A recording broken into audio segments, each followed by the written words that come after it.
All right, we should be starting up here. Waiting for the online to show. There we go. It looks like we're started up here. The fight is about to start. Actually, get ready. Hit round one there for us, Daniel. And then they're about to start. All you have to do is turn on the timer. Let's see. Hey, guys. We're just getting started here. What's up? What's up, guys? There we go. There we go. So we've actually got our own version of a young Jamie tonight. He's my buddy, Daniel Bendorf. He went with me and Tom to UFC 229, and Bo was there too, actually. Yeah, so the fight is just starting. We are just jumping into this. If you guys can hear us okay, just let us know. Make sure the audio is good. Let us know what's going on. But, yeah, so if you guys don't know me, I'm Jason Hartley. I am the co-owner of the channel. Myself and Tom Ransom own the channel. You've heard my voice in all the videos. And for some reason, people think I sound like Joe Rogan in them. Mm-hmm. They usually don't say that in person or in real life at all. You kind of And so, Bo, he's actually the guy that came up with the MMA Legends concept. I started the channel. He started, and he helped me start the original channel back in the day. I think is the term I like. That's right. That's what I said. Yeah, so with that being said, we're in the fight right now. Somebody asked what time the fight started. It's right now, buddy. That's why you see the round on the screen. So we're just going to hang out with you guys. We're going to say what's up while everything is going on. Bendorf is responding to you guys in the chat, which is cool. So we got some extra interaction going on. Feels looking good, man. Nice. He's tagged Miles a couple of times already. Couple leg kicks. These tattoos are making him stronger. Somebody's asking for predictions. This is kind of a tough one. Yeah, we were just kind of like glancing back through their records before this. They're kind of both in a weird spot in their careers. It's kind of a toss-up, yeah. Both coming off a loss, had 2 wins before that. Yeah. It's not... Miles is always good. He just never really gets a ton of momentum behind him. I think I'm going to give it to Feely because he beat the GOAT. Yeah, he beat Lohan. Dude, remember when Yair Rodriguez kicked his face off? Ooh. Yeah, or Almeida. Almeida destroyed him back in the day, too. That was a great knockout.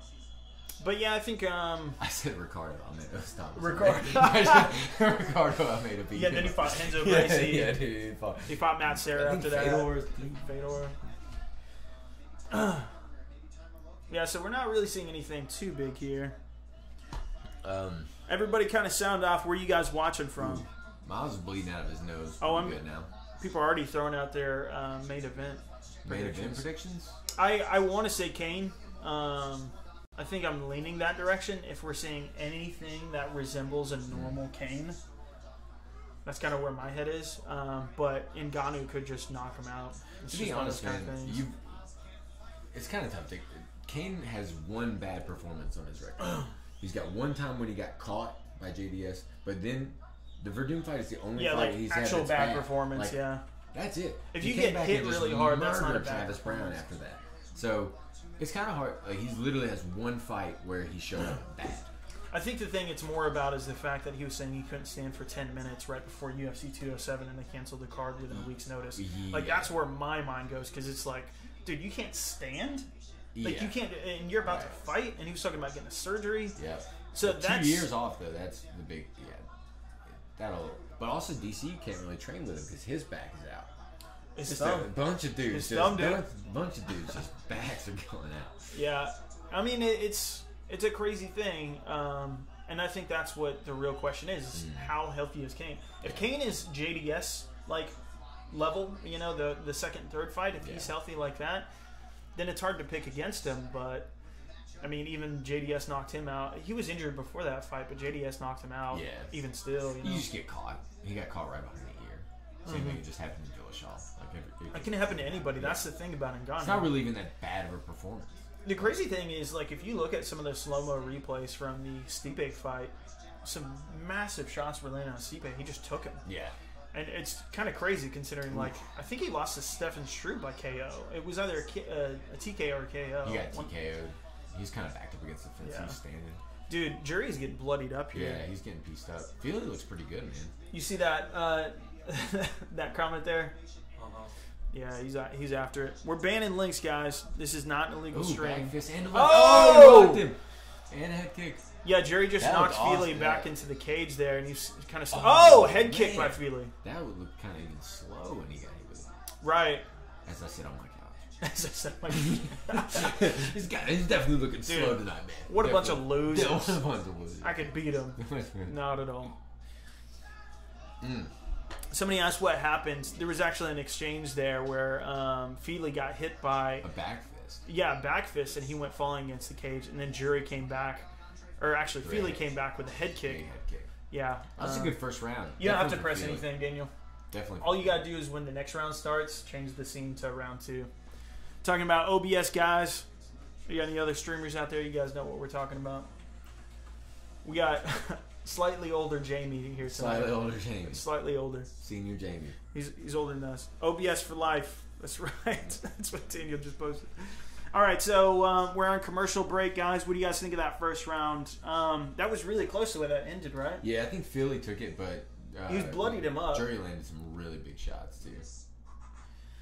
Jay Tivo says, I'm hoping for Kane. However, I can 100% believe in Ngannou just blitzing him early and landing heavy. Yeah, absolutely. I think if it's first round, it could definitely be Ngannou. But after that, Kane just is going to be on him. It's going to look like Stipe, but worse. Yeah. If he shows up, then that's exactly what it's going to be. Somebody asked, why would anybody watch this when they can watch Joe Rogan do his stream? Because we'll talk to you. That's a good point. There you go. We'll talk to you. We're your neighborhood MMA channel. We will interact with you, and we will ask you how your kids are. Volume 2 low. How are your kids? That's one person that's saying that. Is the volume 2 low? Let us know, guys. Check your own volume before you comment. Somebody says, yeah, check your own volume. Juan Meza says, oh, actually, the round just started. Second round. Did you get it? Did you get it? Just go ahead and click it. Go ahead and click it. We'll be close. We'll be a couple seconds off on you got to turn the timer on. Never mind. Just don't worry about it. We'll leave it off. We missed it. We missed it. Tom, our producer is getting the hang of things. He's killing those spammers, it's dude. His first day. Y'all ain't seen no spammers tonight. Okay, he said volume is a little bit low. Can you go ahead and turn up our inputs there, Daniel? All right, so we're going to turn up a bit here. Tell us if this is any better. We just turned up a bit. So somebody said fight volume too low.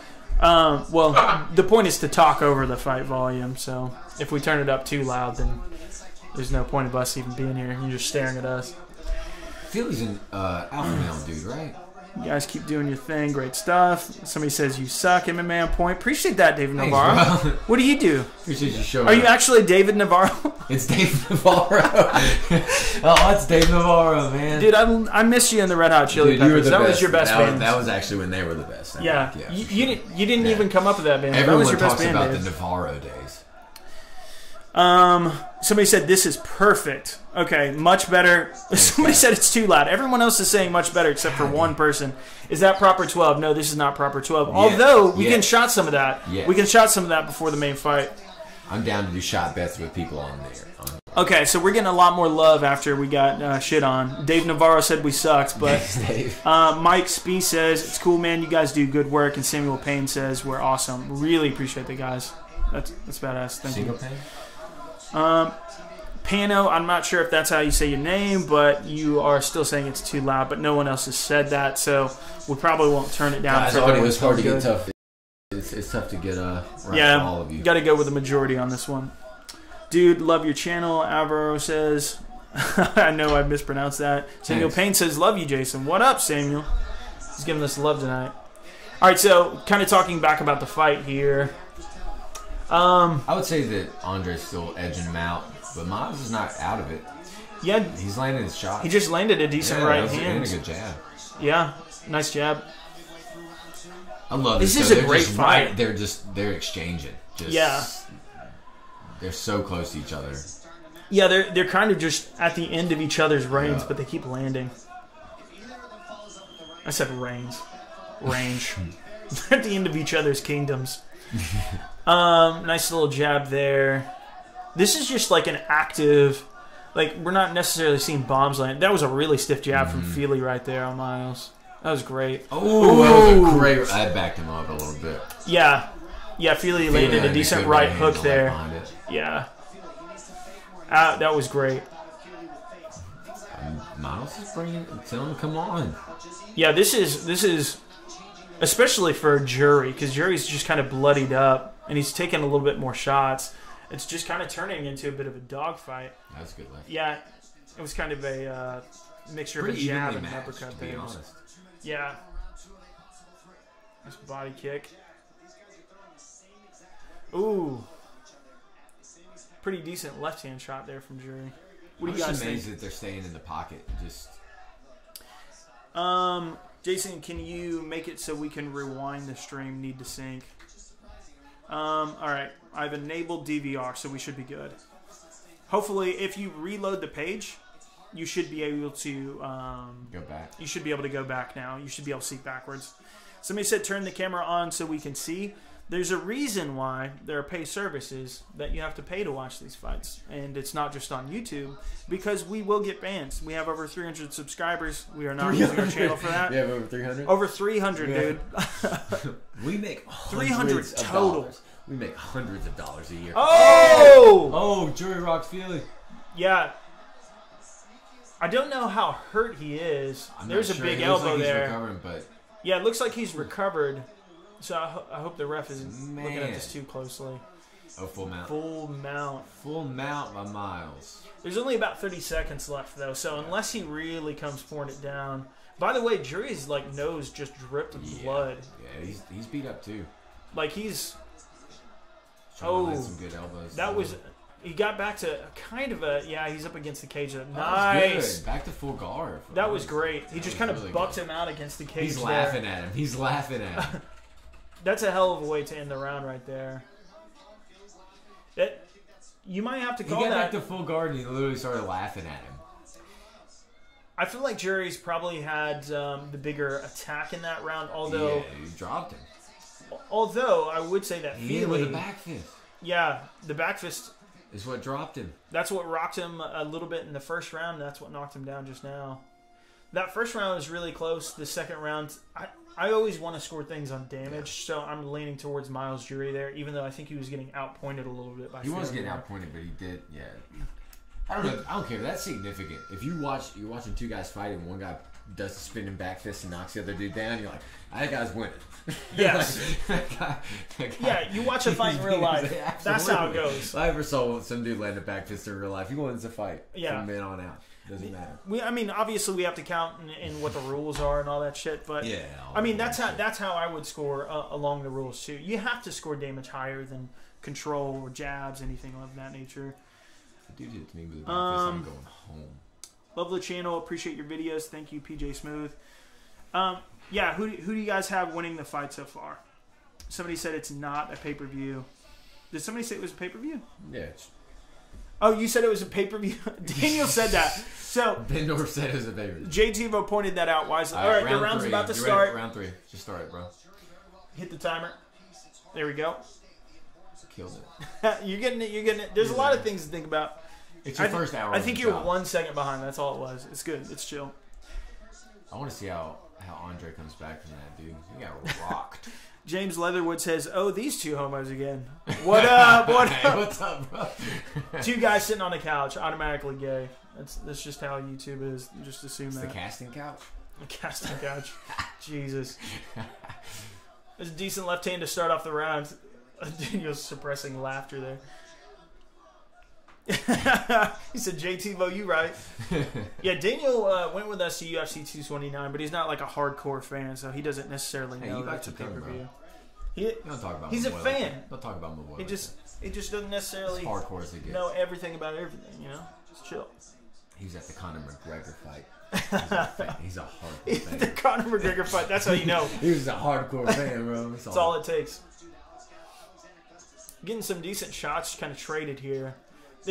I feel like we're seeing more kind of you'll see like a stiff jab here or there, and then every once in a while you'll see like the spinning back fist kind of thing, but the majority of the fight is kind of just a jab, kind of a bit of pitter patter, enough to kind of bloody you up but not rock you, and I feel like Feely's doing it a little bit better than Jury is. That's where my head's at.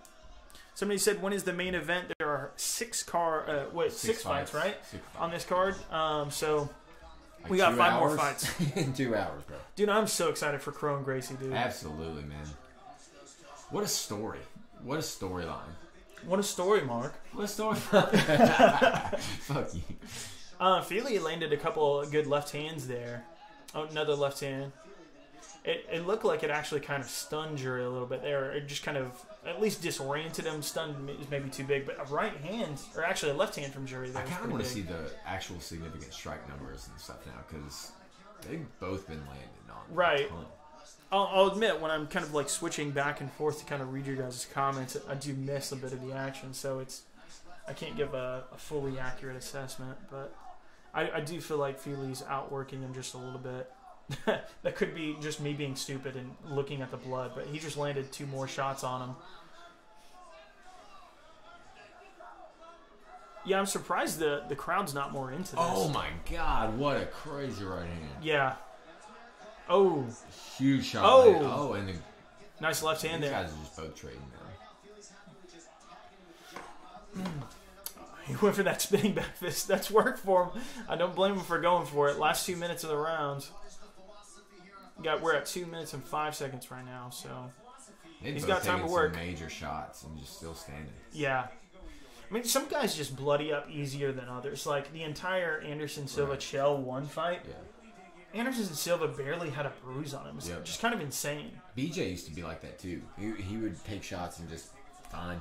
Right. I don't think I've ever seen BJ Penn really cut. He gets a little swollen. There's at least one that I'm thinking of right now. It's not hitting me. Well, it's when Nick Diaz closed both of his eyes. Nick Diaz just popped him. There was a nice left hand from Filo. Absolutely. Filo. Paulo Filo coming up.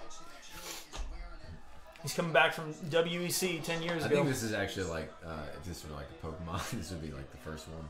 Feely, and then it goes to Philo. This is a bigger version of that dude. The evolution is Philo, Paulo Philo.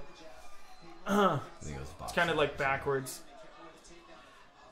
This is really close. He's dancing. He's dancing, man. The crowd's booing it. They're just like, dude. Why are you booing? They want blood. Yeah. Well, honestly, Phoenix. I expect one Phoenix of these knows guys better to than be this. done by now.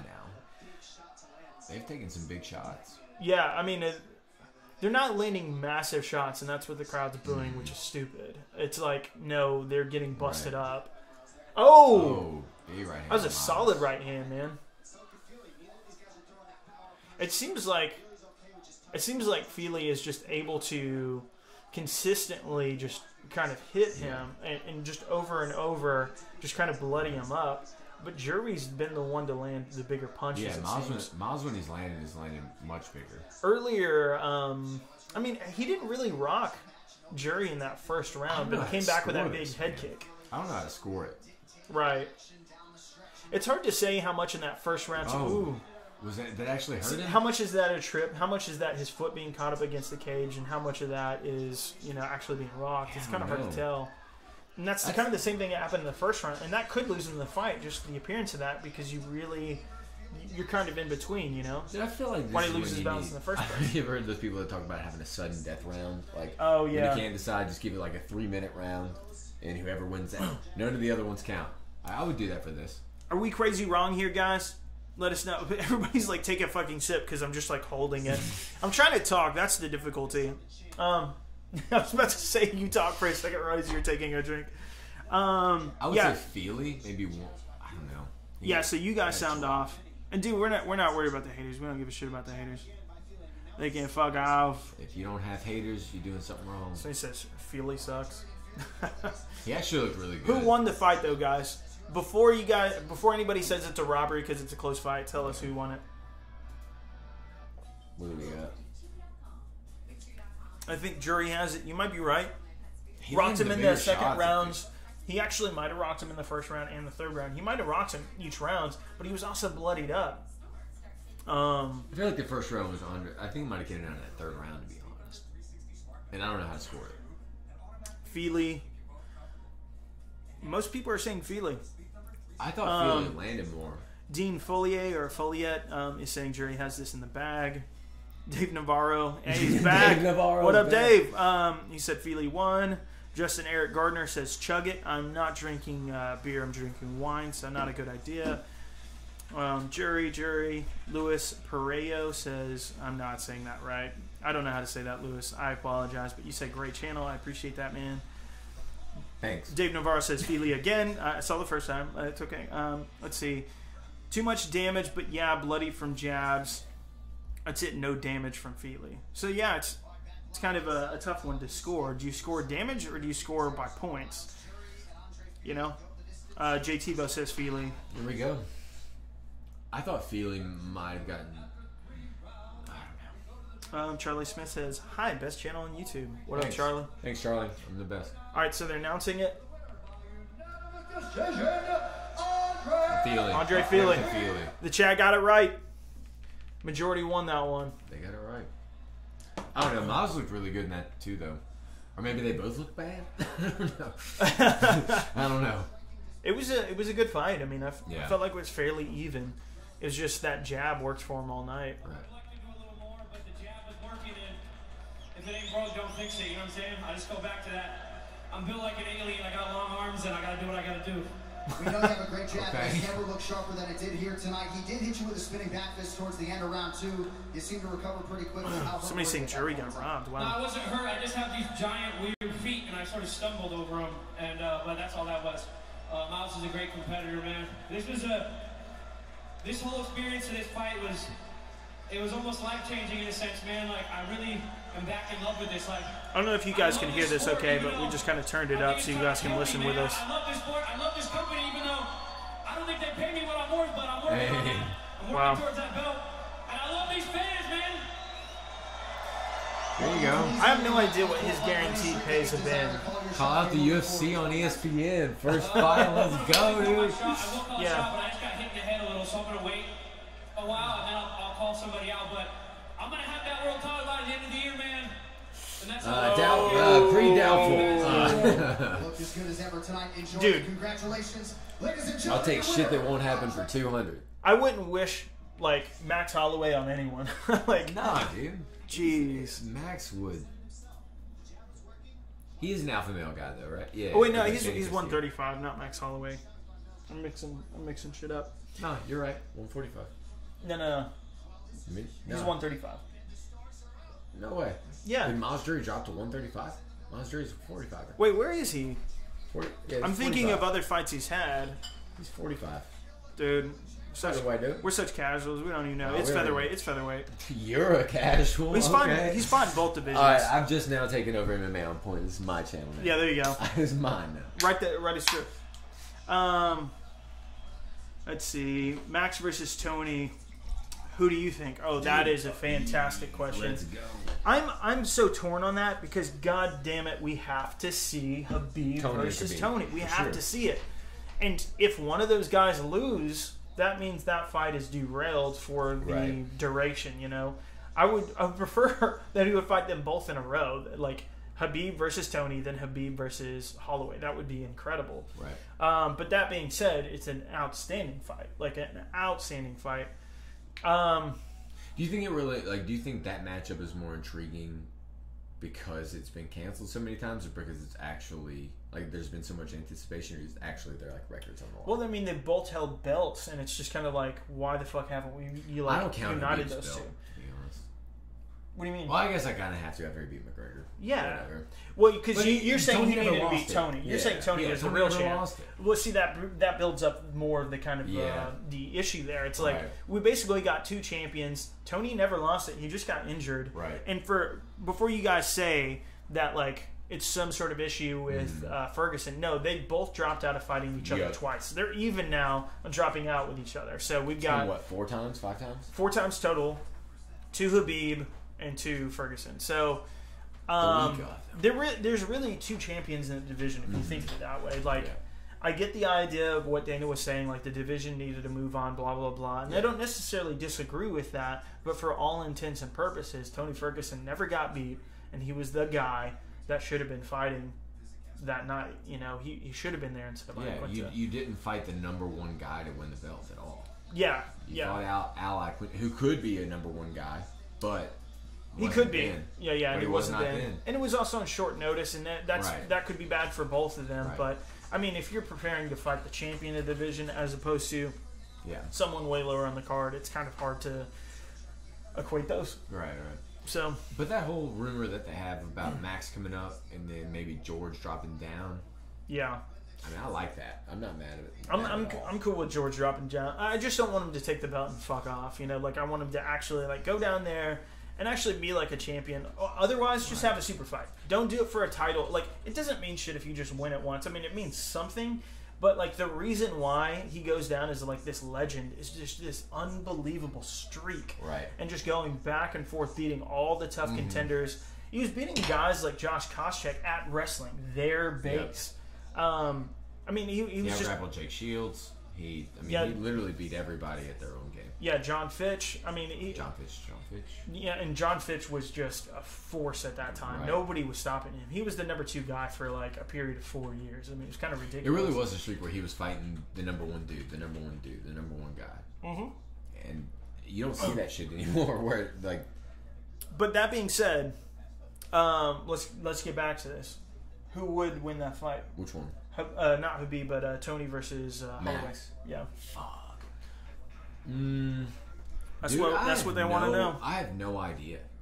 I would say probably Max, but Tony only really has adversity when he gets hit with really big shots. Like, he can eat a ton of punches. Right. He just gets rocked, and even then he recovers. Yeah. Like, he ate a huge shot from Pettis and that knee from Venata.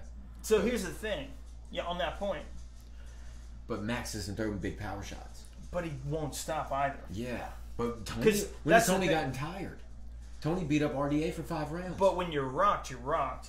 You know? Sure. So if he lands an accumulation and then he lands a decently big hook like he's done against basically everybody. Yeah.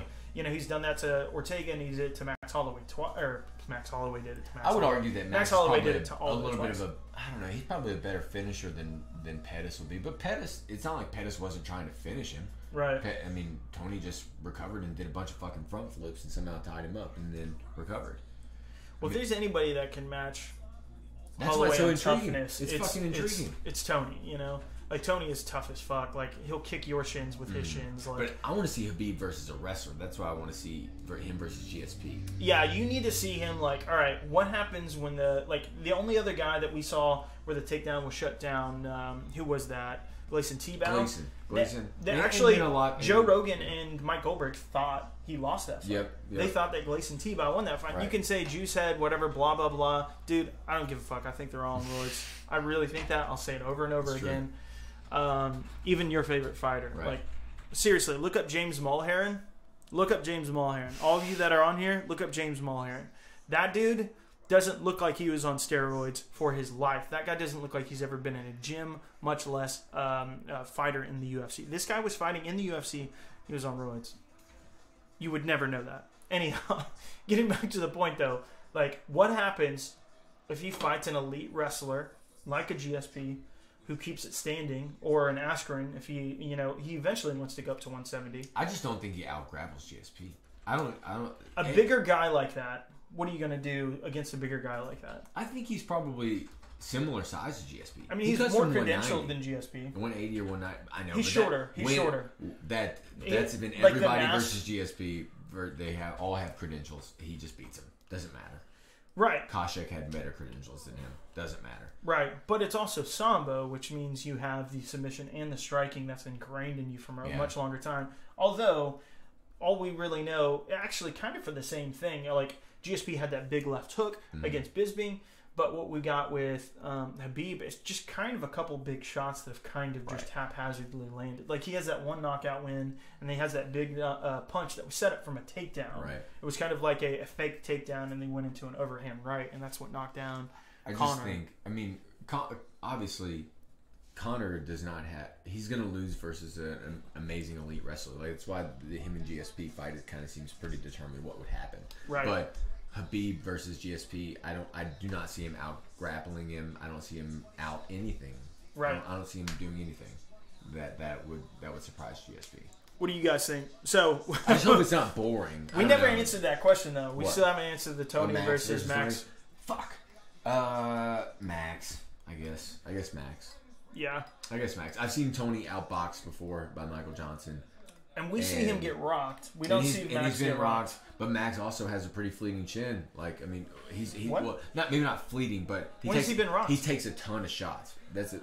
Oh, he's counting on it. Yeah, it's kind of one of those. He's fine with taking damage to give damage. Right. But we haven't seen him rocked, so we can't say it was a fleeting chin. There's no evidence. Yeah, I guess he hasn't been rocked significantly yet. Yeah, there ain't no evidence of it being fleeting. But he is leaning on it really heavy. maybe though. fleeting was the wrong word. He is, but he does rely on it. Right. Yeah, I agree with that 100%. Like, it's a Chuck Liddell situation where Chuck Liddell would take bombs from Vitor Belfort back in the day. He'd take bombs from Alistair Overeem. Yeah, Vanderlei. Well, that was after. His chin was gone after that. He lost it at the Rampage fight, which was before that. And then before that, I think he had already lost to Rashad, or Rashad was right after that. Somewhere around that time, but his chin was already gone. But before that, his chin was there. All right. It looks Ready like for you're... round one? Yeah, he knows what's up this time. All right, so the round is about to start. We got Barberena against Luque. Okay. Here we go. Round started. There you go, boy. On it. On point. Wait, who do you think is the Tony versus Max? Yeah, I think I'm pulling Max. Because I think they match each other in toughness. I think they both have kind of commensurate skill levels. Mm-hmm. And we've seen Tony rocked in like his last 4 or 5 fights. He got rocked by Lando Venata. He got rocked by Pettis. He got rocked by Kevin Lee. We're not seeing Max Holloway get rocked. Some big shots landed already, by the way. Luque just landed some big shots on Barberena, who's rocking a hell of a mohawk tonight. It's a hell of a mohawk. So, I don't know what everybody's saying. Khabib versus Ben Askren, I love that. Barberena, dad bod of the year, the fight dialogue. I just don't feel like Khabib has won 1 title fight. Okay. Like, what do you mean? He's won 2 title fights. You're not counting the Iaquinta. No, I don't count the first one. Well, what do you think about Iaquinta's last fight against Kevin Lee? I just don't. What do you think? Like, that makes it look a lot better the way he It beat definitely Kevin makes Lee. but Kevin Lee was in that discussion. He was in that top 5. Yeah, for sure. But this is the first. I mean, he fought a person. Iaquinta was ready for 3 rounds, not 5. So then you saw what real Al looks like when he prepared for Kevin Lee. Right, but he got beat on the feet. He got beat in his game. Yeah, but it's last minute. That's where he pieced up Kevin Lee. It's last minute. I just can't count it. I can't count it as a real win of the title. So, but regardless, I think that's a bit harsh. Imagine him being like, I'm gonna go. Imagine Rose Namajunas being like, I'm gonna go fight Floyd Mayweather. You know, like it's like you just won the title. Oh yeah. No. Why are you acting like you're the biggest star? Well, if you're pissed at McGregor for doing it, you should be pissed at Khabib for doing it. Oh shit! Right. Oh, Luque is piecing him up. Oh man, he's landed hooks aplenty. Barberena can take it though. Jesus, yeah, he just threw back a couple punches there. They're just kind of more straight punches, but the bigger shots are definitely Luque here. Oh, Jesus! Man. Another massive left hook. Jesus, he's got him up against the cage, too. Like, Barberena can't get away from the cage right now. Too. Yeah, he keeps cutting him off as he's trying to circle out. Barberena's just kind of stuck here. And my boy Brian's nose. Oh, that's his way to get out. He didn't really rush to the center. He just kind of walked away. Dude, it doesn't matter if they're against the cage, though. Luque is still outlanding him. Ooh. Yeah, this is great. We've said a lot of stuff there. Tony versus Khabib. Somebody says, yeah, I'm on that free trial. Stephen A. Smith, twin lookup. I'm glad we got the ESPN, rep here. I'm glad we got Stephen A. Smith. Big left by Luque again. Yeah. Ooh. And right. Yeah, this is absolutely Luque's fight right now. 100%. Decent leg kick there from Barberena, but not a ton of sauce on it. Elbow. Yeah. Yeah, it's hard to say that Barberena is winning at this point. That'd be a stretch of all stretches. That'd be a pretty good stretch. Let's see. Yeah, Luque's picking apart. Man, another huge. This isn't Joe Rogan. I've been bamboozled. Luque looks great, man. When I'm swapping stances on southpaw. What I'm surprised is people say I sound like Joe Rogan, but no one ever says I sound Southern. When I talk to people from like Montana, New York. Oh shit! By Luque drops. Barberena just rocked the hell out of Luque. Oh, he spins in a takedown. He's got his back. He's got Barberena's back. Oh my God, he's got it. Oh no. Luque got rocked. What? He's reversed the position he's got him in a rear naked choke. He's gay over it. I think he has this. And if nothing else, he's got a hell of a chin crank. He might too. If it's a tap, it's got to be a tap. I thought he was starting to tap. It's not under. He's going to tough it out, I think. I don't know. That's a really tough position. He's got 40 seconds. He's going to break your jaw. Yeah, dude. God damn. Oh, it's sinking. It's sinking. Oh it's getting God, deeper. it's That's so it. bad. That's it. It's underneath. Oh, he's spinning. He got one hook out. He got one hook out. Can he survive this shit? Oh, Wow. my God, he did. Wow. That was incredible, dude. Oh, he spun into a dog. Oh, he went right back He went in. right into a dog. Oh, my God. Did Get out of did one he get position, that? roll right into the next. Shit.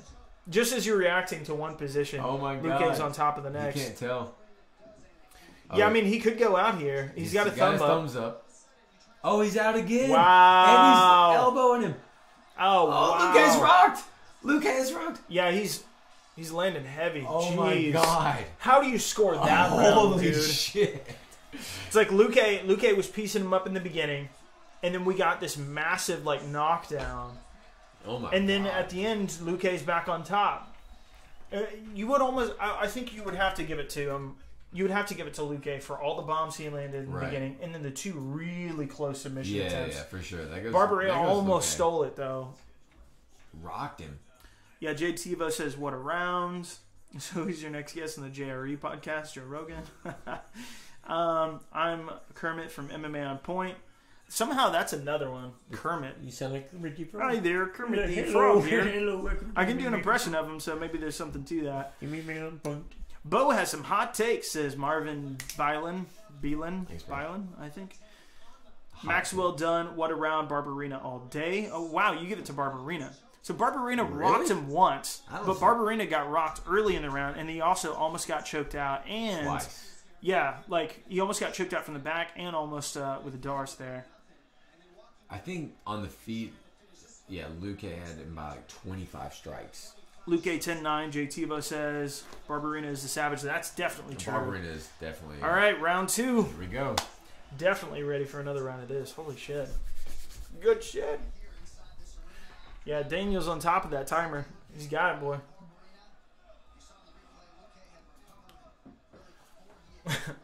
You always hear that one, like, whizzing fan in the background. Right. There's literally just someone was, oh, shit. Oh. Barbarina just landed some big Yeah, shots yeah. there. There was a stiff-ass hook that just landed. It just, like, kind of stuck on his jaw for a second. Yep.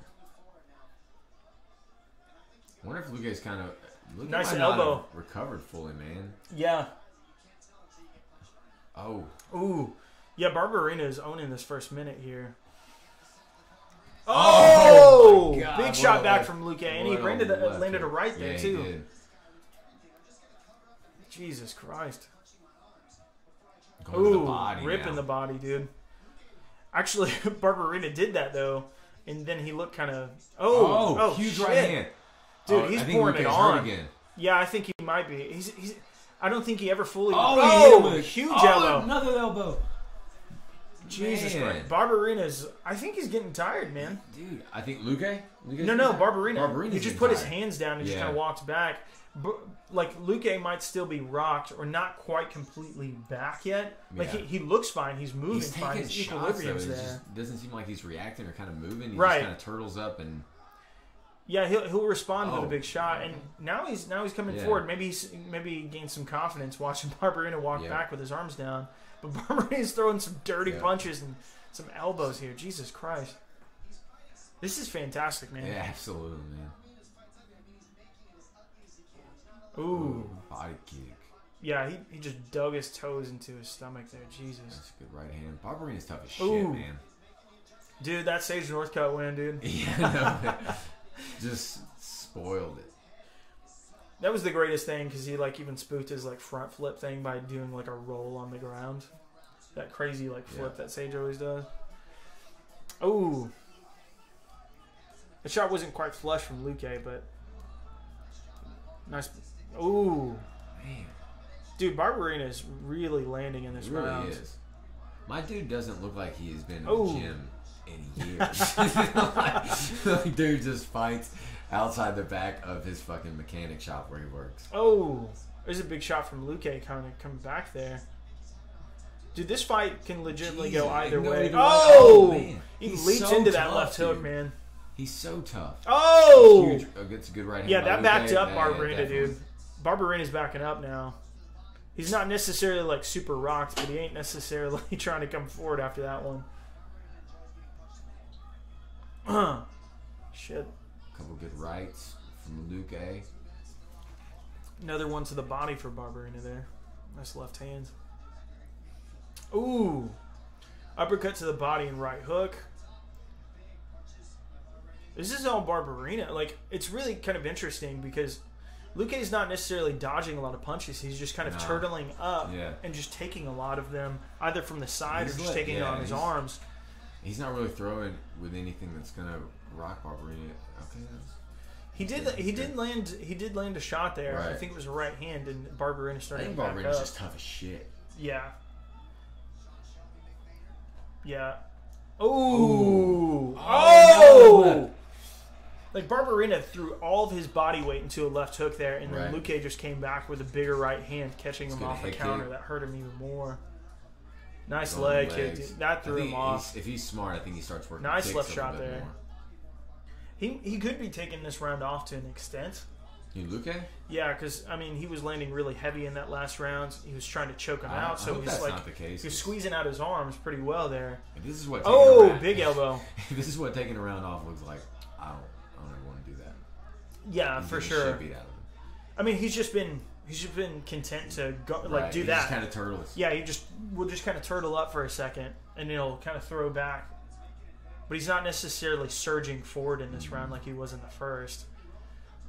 Oh, Jesus Christ.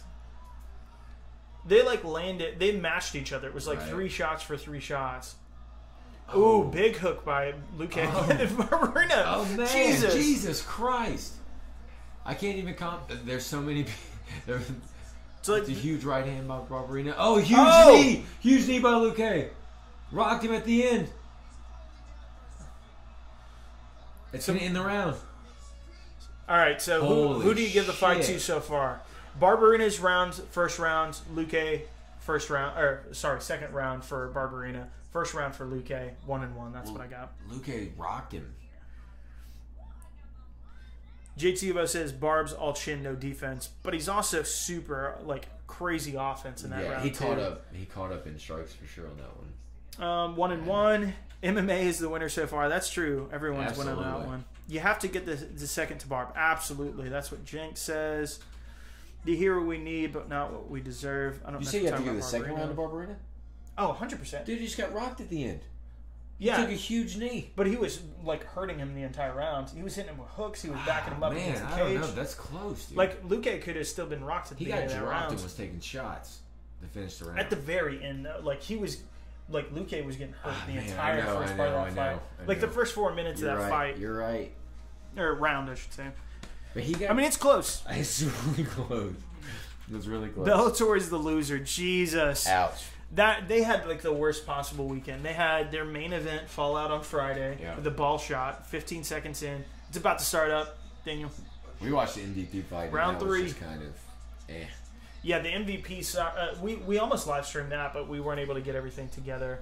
Nice. Thank you, Daniel. All right. That's good. They're hugging it out, bitch. Hug it out, bitch. That's how you know they want to fight. By the way, that's an Office quote. I'm not actually calling them bitches. The Office is an outstanding show. So you think it comes down to this round? I think it comes down to this round, absolutely. I think most of the people are saying that too. What do you think?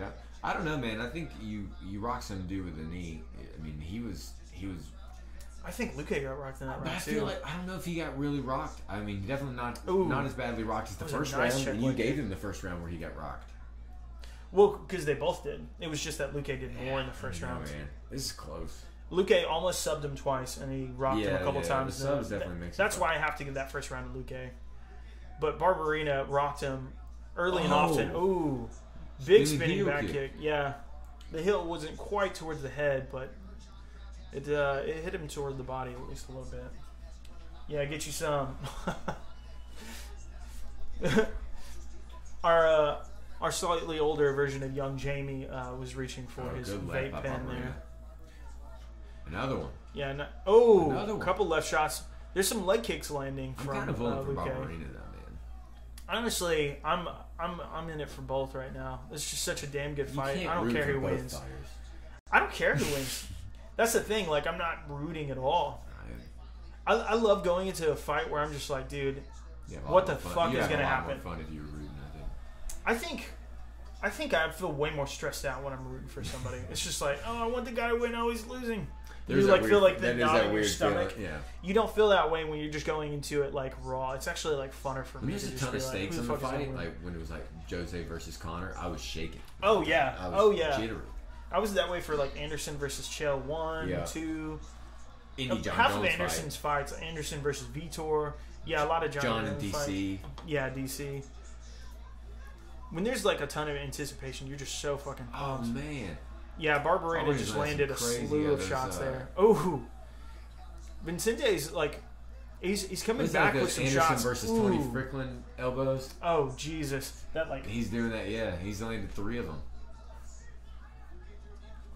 Ooh, good return fire. Jesus Christ, dude! You can tell they're both exhausted. Yeah, man. But they're still throwing with fire and they're still active.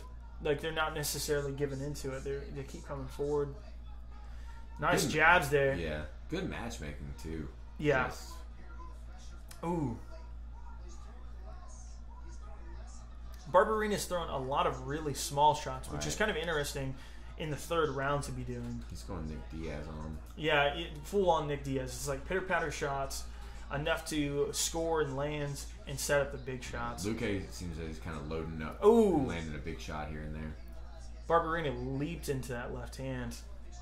Nice. Oh. Another 2 left hands. Yeah. A couple straight left hands there, man. It's good shit. Ooh. The head kick got blocked, but man. That's something that would be a game changer to land right now. I think Barberena might have this. You think Barberena wins? Yeah. I think he's landing the bigger shots. He's landing more often. Vincente's got a chance to steal it. You need something major to happen. Another big, another couple shots. The one from Luque just kind of grazed him there. Either one of them needs a real game changer. You don't want to be in that clinch with Luque. Luque's been landing bigger there. What was that? He tried to jump into a knee there and got landed a left on him and just totally threw his equilibrium off there. But he seems to be fine. He almost went down. He somehow landed. 1 minute left. Oh. Left hook and a right hook, back and forth. Yep. Yeah, they traded there. Coca-Cola, JRE equal Pepsi. Stiff right by Luque right there. And a body kick. Good front kick. Yeah, that wasn't a knockdown. And then Barberena's just he's coming forward, yeah. Barberena's winning it with this stuff. Jesus Christ. Can you imagine just having like nothing he's left going in your max arms? all the way on these guys. Yeah, he really is. He just keeps coming forward. 20 seconds left. Ooh, holy shit. The bigger shots are definitely coming from Luque here. Yeah. He might have rocked him too. Yeah, he's backing up like crazy. Ooh. That was a crazy left hand. Oh, huge right hand. Oh! He hit him as he was coming down. Oh, it stopped him. He stopped him, Luque. That was an early stoppage. Why did you stop I don't know, dude. He was out. No. I mean, that was incredible. Incredible Holy finish. shit, Luque. With 12 seconds left. J. Tebow says, madman. I fully agree. The tank has been destroyed. Getting a lot of good comments back here. Whoa. Bendorf just commented. Daniel just commented, I nutted. The best young Jamie ever. Poha. I don't know what that means. Same. I want to see Armali nutted as well. YouTube bitches, say whatever the fuck you want. He wasn't defending the shots, just keeping himself up. Maybe. I felt like it was time to recover. It could have gone 1 or 2 more, but he looked pretty out of it. Yeah, I mean... Let's just watch it again. Yeah, they're about to show the replay now, so I'll get a second look here. It's pretty slow. Good uppercut. This is probably the best Barberena's ever looked, which is kind of ironic. Huge right hand. There's the knee. There's the knee. So he goes down, lands one to the body, lands one. 3, 4... No, I don't think that's enough. He couldn't even get up. He couldn't even get up. Did he fall forward? Yeah, when he couldn't. Yeah, watch. There's no getting up. If he fell forward, then I'm okay with it. If he fell forward, dead. and he just falls straight on his face. I didn't see him fall. He did, man. It was bad. Well, but huge win for Luke. If it's just me, then it's just me. After that, Jesus. Stoppages should be biased towards preventing as much head trauma as possible. I mean, there's definitely a fair point there. But there are some... Man, if you watch fights from 5-6 years ago, they let it go a lot longer. I actually like what Daniel's doing here. People are asking him if he gets paid. He said, I get paid in beer. That is absolutely true. And for some reason, Daniel's all about some Michelob Ultra. I don't know why, but he's all about it. They make Ultra. So that's what we got him. Yeah, should be in frame there. Yeah. Michelob Ultra. Daniel's partying hard. That's how you know. Agree with the stoppage. Okay, so maybe it's just me. Is Jason drinking the blood of the young? What the fuck kind of question is that? Keeping him young. Keeping him youthful. Somebody asked who won. Definitely Luke. Just got a TKO stoppage. Killed the guy. He should probably lie low for a while. He should probably lie low for a couple of days. He killed the guy. Yeah, that was amazing. Always, like on that... I mean, you always like Barberina's always been like a tough motherfucker. Oh yeah, Vicente sure. Luque, same, but more so for Barberina. Didn't expect that on paper. Dana better hand Barberina a check. That was awesome. Oh yeah, that was incredible. Fight of the night, like unless somebody like something insane happens, topping that. Unless they're like literally knocking each other down in every single round. Can't imagine like anything topping that. That's like already a contender for fight of the year. I'll say it. I'll say it out loud. TKO, Vicente Luque. Nice. Imagine see you, Dave Navarro. He's heading out. Peace, buddy. Imagine if you tell a girl your name is Vicente. Well, I mean, he is Brazilian, so it's Vincent, I guess. Vicente. Me amo Vicente. It's just like, take my wife right now. Let's see. Jay Tebow says it's going to take a lot to take the fight of the night away from there. Let's see what he's saying here. I'm going to turn it up. Next month, I'm getting married to the most amazing woman. So, chum caro. He's getting married. My fate's not going to be the best for the marriage, but we're good. Man, Barberina, he's a tough guy. As tough as they come. For sure, the toughest opponent I faced till now. And I think I needed this to prove my space in this division. And I think I'm top 10. For real. I can stand here and knock anybody out. Finishes. And if you want to take me to 3 rounds, I'm going to keep coming every single round. And I show that tonight. You're getting no argument for me. You've won 4 straight, 8 of 9. We're going to take a look at some of the action in this fight. Pretty big deal. In that 3rd and final round, what is your mentality as you're pressing forward and trying to be the first man to knock this dude out? That punch was nowhere near home for Barberina. Well, he was a little rock. Oh, yeah, he was. So I knew I had to go for the finish. I needed to secure this win and not leave it in the hands of the judges. And that's what I did. And man, I won the top 10. That's what I want next. Showing the replay, it's just brutal, dude. That knee, that last knee. 10 wins in the UFC, so let's do it. I'm ready for anyone. You put on an absolute show here tonight. We are all... It's like Eddie Alvarez versus Gaethje.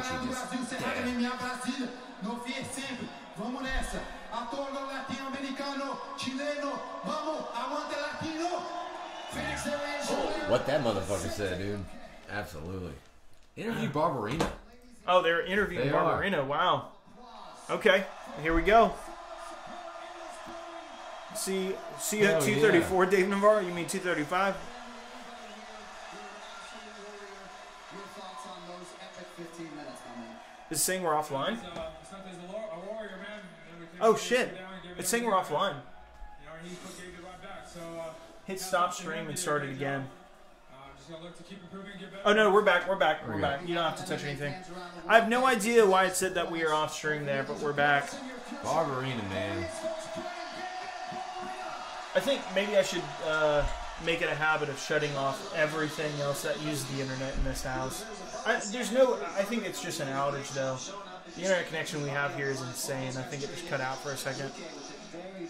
Still streaming. We're back. We're back. That's not really Dave Navarro, is it? Dude, Dave Navarro. Everyone in the chat. He's hitting it up. Say hi to Dave Navarro. Dave Navarro likes to party. See you, Dave. Peace out, man. Dude, Dave. It was definitely Dave. It was definitely Dave Navarro. Cool. Dan Severn. Oh, wow, Dan Severn. That's kind of a rare thing. Does he stay in Phoenix? Where does he live now? He's from, like, Michigan, right? I feel like Dan Severn probably, like, owns a trailer park somewhere. Like a high-class one. Like a nifty RV park. He'll fuck you up if you don't pay the rent. He looks like the guy who got it. That's not mean. It's respectful. Yeah, our line connections, people are saying check our line connections. We're solid on that, 100%. Let's see, what are you guys thinking? It went offline because Joe Rogan needed his stunt double to fill in for him. That's why we see Jason. Why do people say that, dude? You don't sound like... I look just like him. You see my bald head? Yeah, absolutely. I think it's just the thing. It's more of a kind of a meme. Let's see. I'm homeless. Bendorf is saying some crazy shit. Bruce Leroy takes it. Oh, wow. Yeah, Justin, Eric Gardner, I agree with you. I do not sound like Rogan. I'm excited to see Chrome. I don't care, though. I mean, if people keep saying it, it really doesn't matter. It's just kind of a fun thing to banter about. You never see JRE and Jason in the same spot. That is true. That is true. I would like to change that, though. He does sound like Rogan. Bendorf is killing the chat. Yeah, so Bruce Leroy. Wow. Okay, so that's the next fight. Kron Gracie versus Alex Caceres. Go. Predictions? Yeah, who you got? I would think that... I mean, Caceres has fought better people. Vastly better people for a long period of time. His record is also 14-11. Not the strongest record. He actually made our list for the worst records in the UFC. He was like number 7 or something. But he's had some moments where he looks super fucking talented in there. So I'm gonna pick him. I'm gonna pick him. I'm gonna pick Caceres. I don't think Kron has the stand up for him. But if Kron grapples with him, I think he's got it. I've got no reason to really pick Kron, but I'm pulling for Kron. Kron's in a 2.5-year layoff coming straight into the UFC. Kawajiri, Takoro, Yamamoto, Young So Kim. I mean, Kawajiri's the best win on that for sure. Oh, sure, yeah. Yeah, that's a solid win. It's really you have one solid win. It's a year and 4 months. It's not 2 years. December 31st of 2016. So, oh no, it's more than that. Jesus. Yeah, it's like 2 years and 3 months. I'm still thinking we're 2018 like a loser. Yeah, I mean that's tough. On my dates, Jason. Yeah. So this was pointed out earlier. This would be the first guy to win since like Roger Gracie in 2013. Really? Yeah. And before that was 1994. Actually, did Roger Gracie win in the UFC? Let me look that up. I will fact check that right away. He did not have a good run. He did not have a good run. Once he got knocked out by King Mo in Strikeforce, it was just like, ooh. Oh, they're running a Gracie. Yeah, they should be. This is a big deal, man. Like Neiman Gracie and Kron Gracie. Absolutely, man. It's awesome. It's legendary shit. What's Royce's son's name? He's fought once in Bellator so far. He's not nearly at the hype level of these guys, though. Roger Gracie never won the UFC, had one fight in the UFC. So, yes, the last win would be Royce Gracie back in 94. Renzo Gracie lost. Royce Gracie lost against Matt Hughes. Both of them did. Even Ricardo Almeida maybe had a couple wins, but he lost to Matt Hughes. That was in Dubai or Abu Dhabi. Was that Abu Dhabi? Yeah. It was either that. Fought Henzo. It was either that or Henzo. It's one of the two. I think he might have fought Henzo. Next video's tight. Let's see. Gracie name is like having Cosby as last name. Jesus. God. What about? Oh man. Okay. That's pretty rough. Kron trains with the Diaz brothers. That is 100% true. Yep. We haven't really seen like. I mean, he did decent on his hands in Ryzen, but we haven't really seen him against anybody. Like, Alex Caceres has, for the division, if we're talking real people terms, he has incredible hands, but if we're talking for the division, he has decent hands, I mean, dude, remember that fight versus Yair? She's retracted. What did you say, Bendorf? You deleted your own message. Do you remember that fight, Jason? Him versus Yair, 5 rounds? It was actually fairly close. Oh, yeah. It wasn't like... That's a good point, yeah. I didn't even think about that one. So yeah, I mean, I guess I feel like he's just a little inconsistent. Very inconsistent. He's good. He has some great performances and some bad. So if he shows up, I think he beats Kron, man. That's always been the knock on him. Yeah, it's always been kind of hit and miss. I would have taken that bet for sure at 240 underdog. Oh yeah, I would have taken that absolutely. Yeah, that's if you're trying to bet on a fight, this is a good one to bet on because it really is. We don't know much about Crone, so to put him at a 300 like odds to win, negative 300, that's kind of outrageous. That's kind of ridiculous. Crone has some balls. I mean, coming back 2.5 years off, I'm going to come back and make my UFC debut on ESPN. Like, that's a pretty big deal. No warm-up fights. But No there was a tune-up point like a anything. year and a half ago where he was saying he wasn't sure he wanted to keep doing everything. Right. So that's really interesting. Like, to fold that in, the fact that he was saying stuff like that. Was it just like he didn't feel like he could get the right deal? Was it more of kind of a... Was it like a Ben Askren situation where he wasn't really retiring? He just wanted to move over organizations. In Crone's case, he wasn't trying to move over through retirement or anything like that. I just think maybe he wanted a better contract than UFC was offering him a year and a half ago. I don't know. Well, It could be argued. He was even saying in interviews, he was like, this is where I'm going to retire. Who says that these days? Yeah, so I'm you going to guys, retire here in my first fight. we said some of our own thoughts here. You guys go ahead and sound off in the comments with us. The Isaiah Nader says, why is Crone a negative 300 favorite? On the same page, that's the point that we just made as well. Couldn't agree with you more there. Pretty excited to see a Gracie in the mix, Johnny Boy Castle says. Yeah, 100%. It's kind of strange, like they're the progenitors of MMA. Like they really are. Like they're the reason why the MMA even happened. Oh, for like sure. the UFC, the MMA. I meant to say UFC. For the MMA. The MMA. The reason for the MMA boom. How about that? Right, Maybe right. that's what I was trying to say. But like, if it wasn't for them, UFC 1 would have never happened. Nope. It's because of Rorion Gracie meeting up with Art Davie and those two organizing the event with everyone else after that. And it's been kind of a shame that, I mean, you for a while you saw a lot of guys like Henzo and Pride. You saw guys like High and Gracie. And you saw Hickson there for a while. Hickson's run was really disappointing because he never really fought anybody of his era that was considered any good. Everybody in gyms and shit. Dude, nobody cares if you beat up Takada. Like, the Japanese public, it ended up being tremendously impactful because Takada fought, so there is a place in history. But in terms of the legacy for Hickson, it really got hurt by the fact that he wasn't fighting the best guys in the world.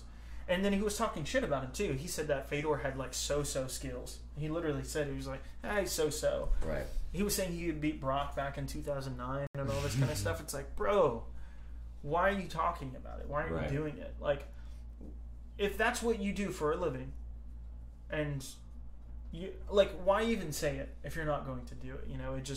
It's just kind of frustrating because we never saw him fight anybody that was decent.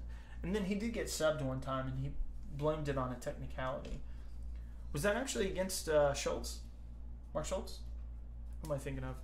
Not sure. I'm not going to say incorrectly. Yeah. So the chat doesn't kill me. Well, the chat might correct us here, which would be a good thing if they all knew. But so I think it's fantastic. Like, I'm really happy to see this go down. It's kind of legendary shit, man. Having so many generations of these. I mean, they are the legendary family. Oh, we missed the super chat. Ava McDermott gave us $1. Thanks, Didn't Ava. say anything, Thanks, but Ava. appreciate it, Ava. Appreciate that. Thank you. If the rest of you guys want to give us some money too, that'd be great. We'll take it. We'll take your money for sure. JT says if Crone wins, he's going to get pushed way too fast. Absolutely, yeah, for sure. There's no way you're going to get a slow build up as a Gracie. Here's the thing, though. Crone, in the pre-fight interviews, was saying that he wanted a better fight than Gutierrez. So those could be really famous last words, but those also could be, like a push can be like a real thing where they decide to give Conor McGregor Dennis Siver, and then he fights Aldo, which ended up being Mendez, but that was a last minute replacement. Nate Diaz in Crone's corner. Yeah, Nate Diaz. He said that in the pre-fights too. Yeah, he's just looking like he's about to fight. Yeah, like he's about to go over and fight Caceres, man. Yeah, he's got his arms folded. He looks kind of pissed. He's about to walk over there and beat up his whole corner. So what's up? That's what's up. He's about to beat you up. You keep saying that. But I think Crone though would legitimately it wouldn't even be the UFC pushing him. I think he would want those fights. He's not gonna want a slow push. Like he was saying, Alex Caceres, he was bummed about the matchmaking at first, and then he kind of came to terms with it. Like that's somebody that's ambitious right there. That's the one thing. Like he really thinks for all he's you the want to best, say about for some sure. of these guys that get pushed, they want those bigger fights and they're pushing for it and they're taking the risks. So that is the other side of it. Would a lot of these other guys want it too? Absolutely. I mean, I'm sure Alex Caceres would love a huge push if he wins here. All right, we're about to start here, Bendor. Indoor. All right, here we See go. what Chrome does. You think he should just take down? I'm so into this. You think he stands with him though? I think he'll stand with him for a little bit. Yeah. I think he'll set up a takedown with strikes. I think he'll get him thinking about it for a while. I don't think he'll go for it outright. He said in the pre-fights that he knows Caceres is waiting for a takedown, so he's not going to go for it right away. Yeah. And I think we're already seeing that. Caceres. Dude, he looks small.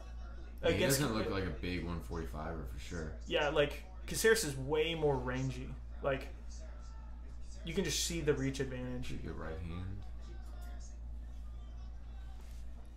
hand. That hair also makes him look way bigger. Mm-hmm. Oh, good left hand. Dude, that hurt him. It rocked him.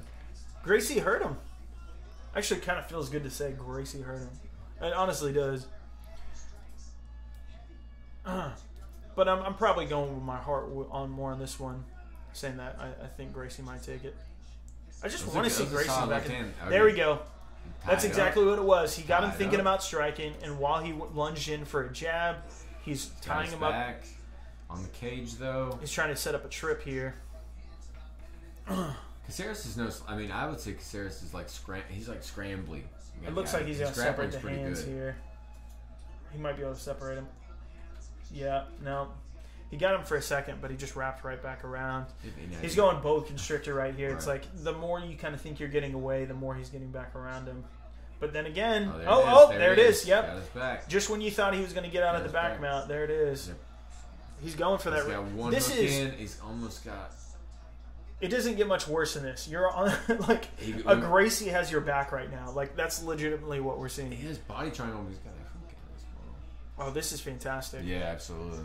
For 3 minutes too. This is honestly what you want to see. He's gonna win this hand fighting game, man. I mean, it's he just won it. That's gonna be it, dude. He's got this, dude. He's making this look easy, dude. That's it. It's not under the chin. I mean, it's hurting the fuck out of him. There. Oh, done. Jesus. Oh, you can just see the... Look how strong that is. He's tapping. Yep. Wow. That's about as good as a first fight in the UFC can go. With all that hype, everything coming in behind you, like, that's about as good as it gets. Dude. And he also hurt him, too. Like, he hurt him on the feet. Yeah. He landed that big left hook first. My goodness, that was quick and beautifully done, Jay Tebow says. Man, when he got him on the ground, it was incredible. Oh, Jesus, he just headbutted him. Holy fuck. Oh, they just kind of walked into each other. Is that what happened? That's a pretty hard headbutt. Oh, shit, the Gracie family is back, Christian Castillo says. Damn, Caceres fan is a love-hate affair. That is true. I just kind of back and forth with him. Jesus. Just got him on the ground, and it was over. That negative 300, betting underdog status, right. There, like, it turned out to be pretty accurate. Wow. Everyone talks about the fact that like that's beautiful, dude. Holy shit. They're not like doing the Danaher Death Squad, Eddie Bravo kind of crazy shit. He does just classic jiu-jitsu, but better than anybody else. Right. Irrefutably, right. Like it just wins. You know, it does well for him. I say this knowing nothing about jiu-jitsu. Yeah, jiu-jitsu. In comparison, jiu-jitsu. More than a last name, good. Poot 11111 says. I love the username, and I couldn't agree more though. More than a last name. Very true. That's my problem with betting. I need to pick the opposite of what I think. Oh, so you had Caceres. Stop the timer. What's wrong with you? Oh, it was supposed to go off on its own. Yeah, just go and select no fight. Hey, we're partying over here, okay? Chill out. If we don't hit the timer, if you're having a good time, be chill. Let's see. Well, it's a Gracie. Do you strike?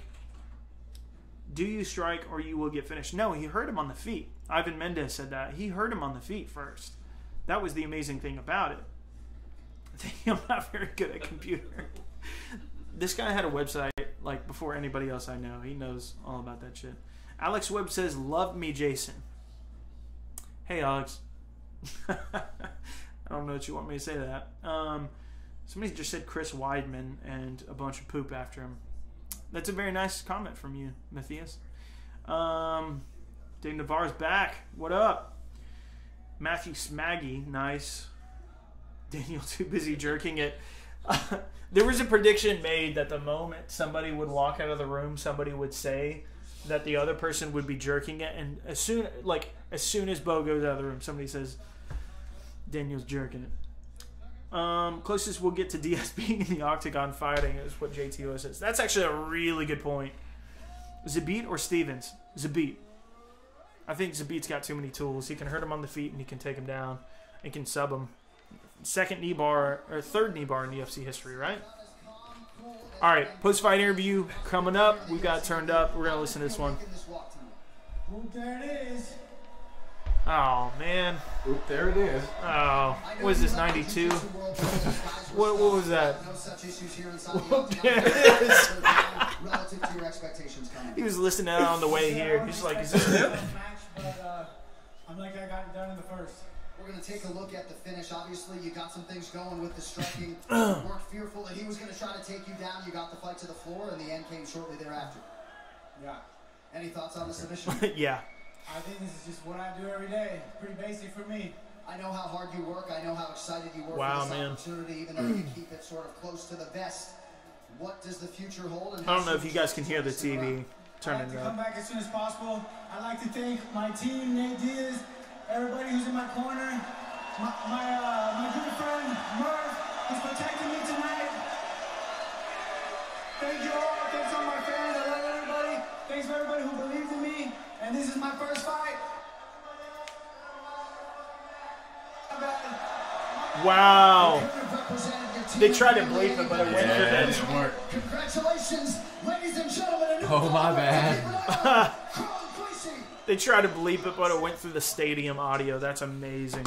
So, we got a comment from... I don't care. I'm going to address him. James Frazier says, you ain't Joe Rogan. Stop it. Do I look like fucking Joe Rogan? Are you a casual? How many fights have you seen? I love Joe Rogan, so it's not that bad of a thing to say, but like, do I look or sound like Maybe Joe you have Rogan? the same inflection as him.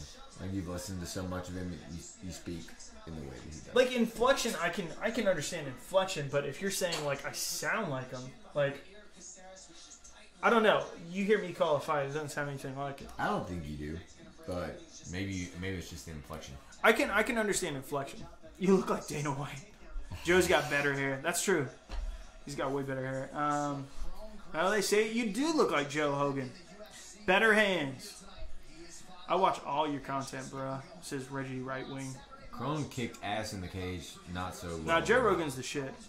People can call me that all day, and it doesn't actually bother me. But when people think I'm like trying to sound like him or something like, Right. bro, I live in fucking Tennessee. That's a pretty hard thing to do. Are you my dad? What did Crone Gracie say? He basically said, fuck everybody, get on board. That's what he basically said. Yep. And they tried to beep it and didn't work. Bo looks like Anderson Silva. Dude, He's normal. the GOAT's here. He's normal. You look like my manager. Manager of what, PJV? God. R.A.P. Brian Callen. I don't know where that stuff started from, but you see it in every chat. Well, that has it used to anything scare do the with shit out of MMA. me. I hated it Brian Callen died. So stop doing that shit. Is it because he stopped showing up on podcasts for a while, and so people would just start saying R.I.P. Brian Callen? Because there was a lot of solo Schaub ones back in the day. I haven't really kept to their podcast so much recently. I don't listen to the podcast anymore either. Tita Najimish just tried to say something. I don't know what you were trying to say. Not even a big MMA fan, more of a boxing fan, but your videos are always on point. Keep me updated. Thanks. Dude, really Someone say appreciate it. it's MMA on point. That's a badass comment. Really appreciate that. It's MMA on point. Do you go to First Baptist? Because I do too. Dude, I know who you are, Michael Cates. You go to First Baptist? Yeah, I played drums there a while back, and Michael Cates' sister was there, and I knew her from mutual friends, and she brought up the fact that Michael Cates was into MMA, so he follows us on Instagram. He was one of our first OG followers on Instagram. Let's see. If Kane wins, Kane versus Stipe. Yep. Yeah, I'm in for that. That's a great... Corey Ross put that one up. I love that. Carson Cook says, Arizona, baby. I hope you're from Arizona, because that would just be kind of random. I know the fight's in Phoenix, but I don't know why you would care. Yeah, you're... I know, motherfucker. I live in Shanghai. Content is good. Appreciate it. Somebody said drum solo. Dude, we'll set it up one time. I'll do a drum solo. Some drums. It will sound like shit because these mics can't handle that. Mendover said, dude, Jason is a really good drummer. Love your channel. Get my daily MMA news. Dude, Tom is killing it with the news lately. Thanks. You guys need a sound effect button. What, you guys like traditional radio? What kind of sound effect? It's like traditional radio stuff like hip hop horn.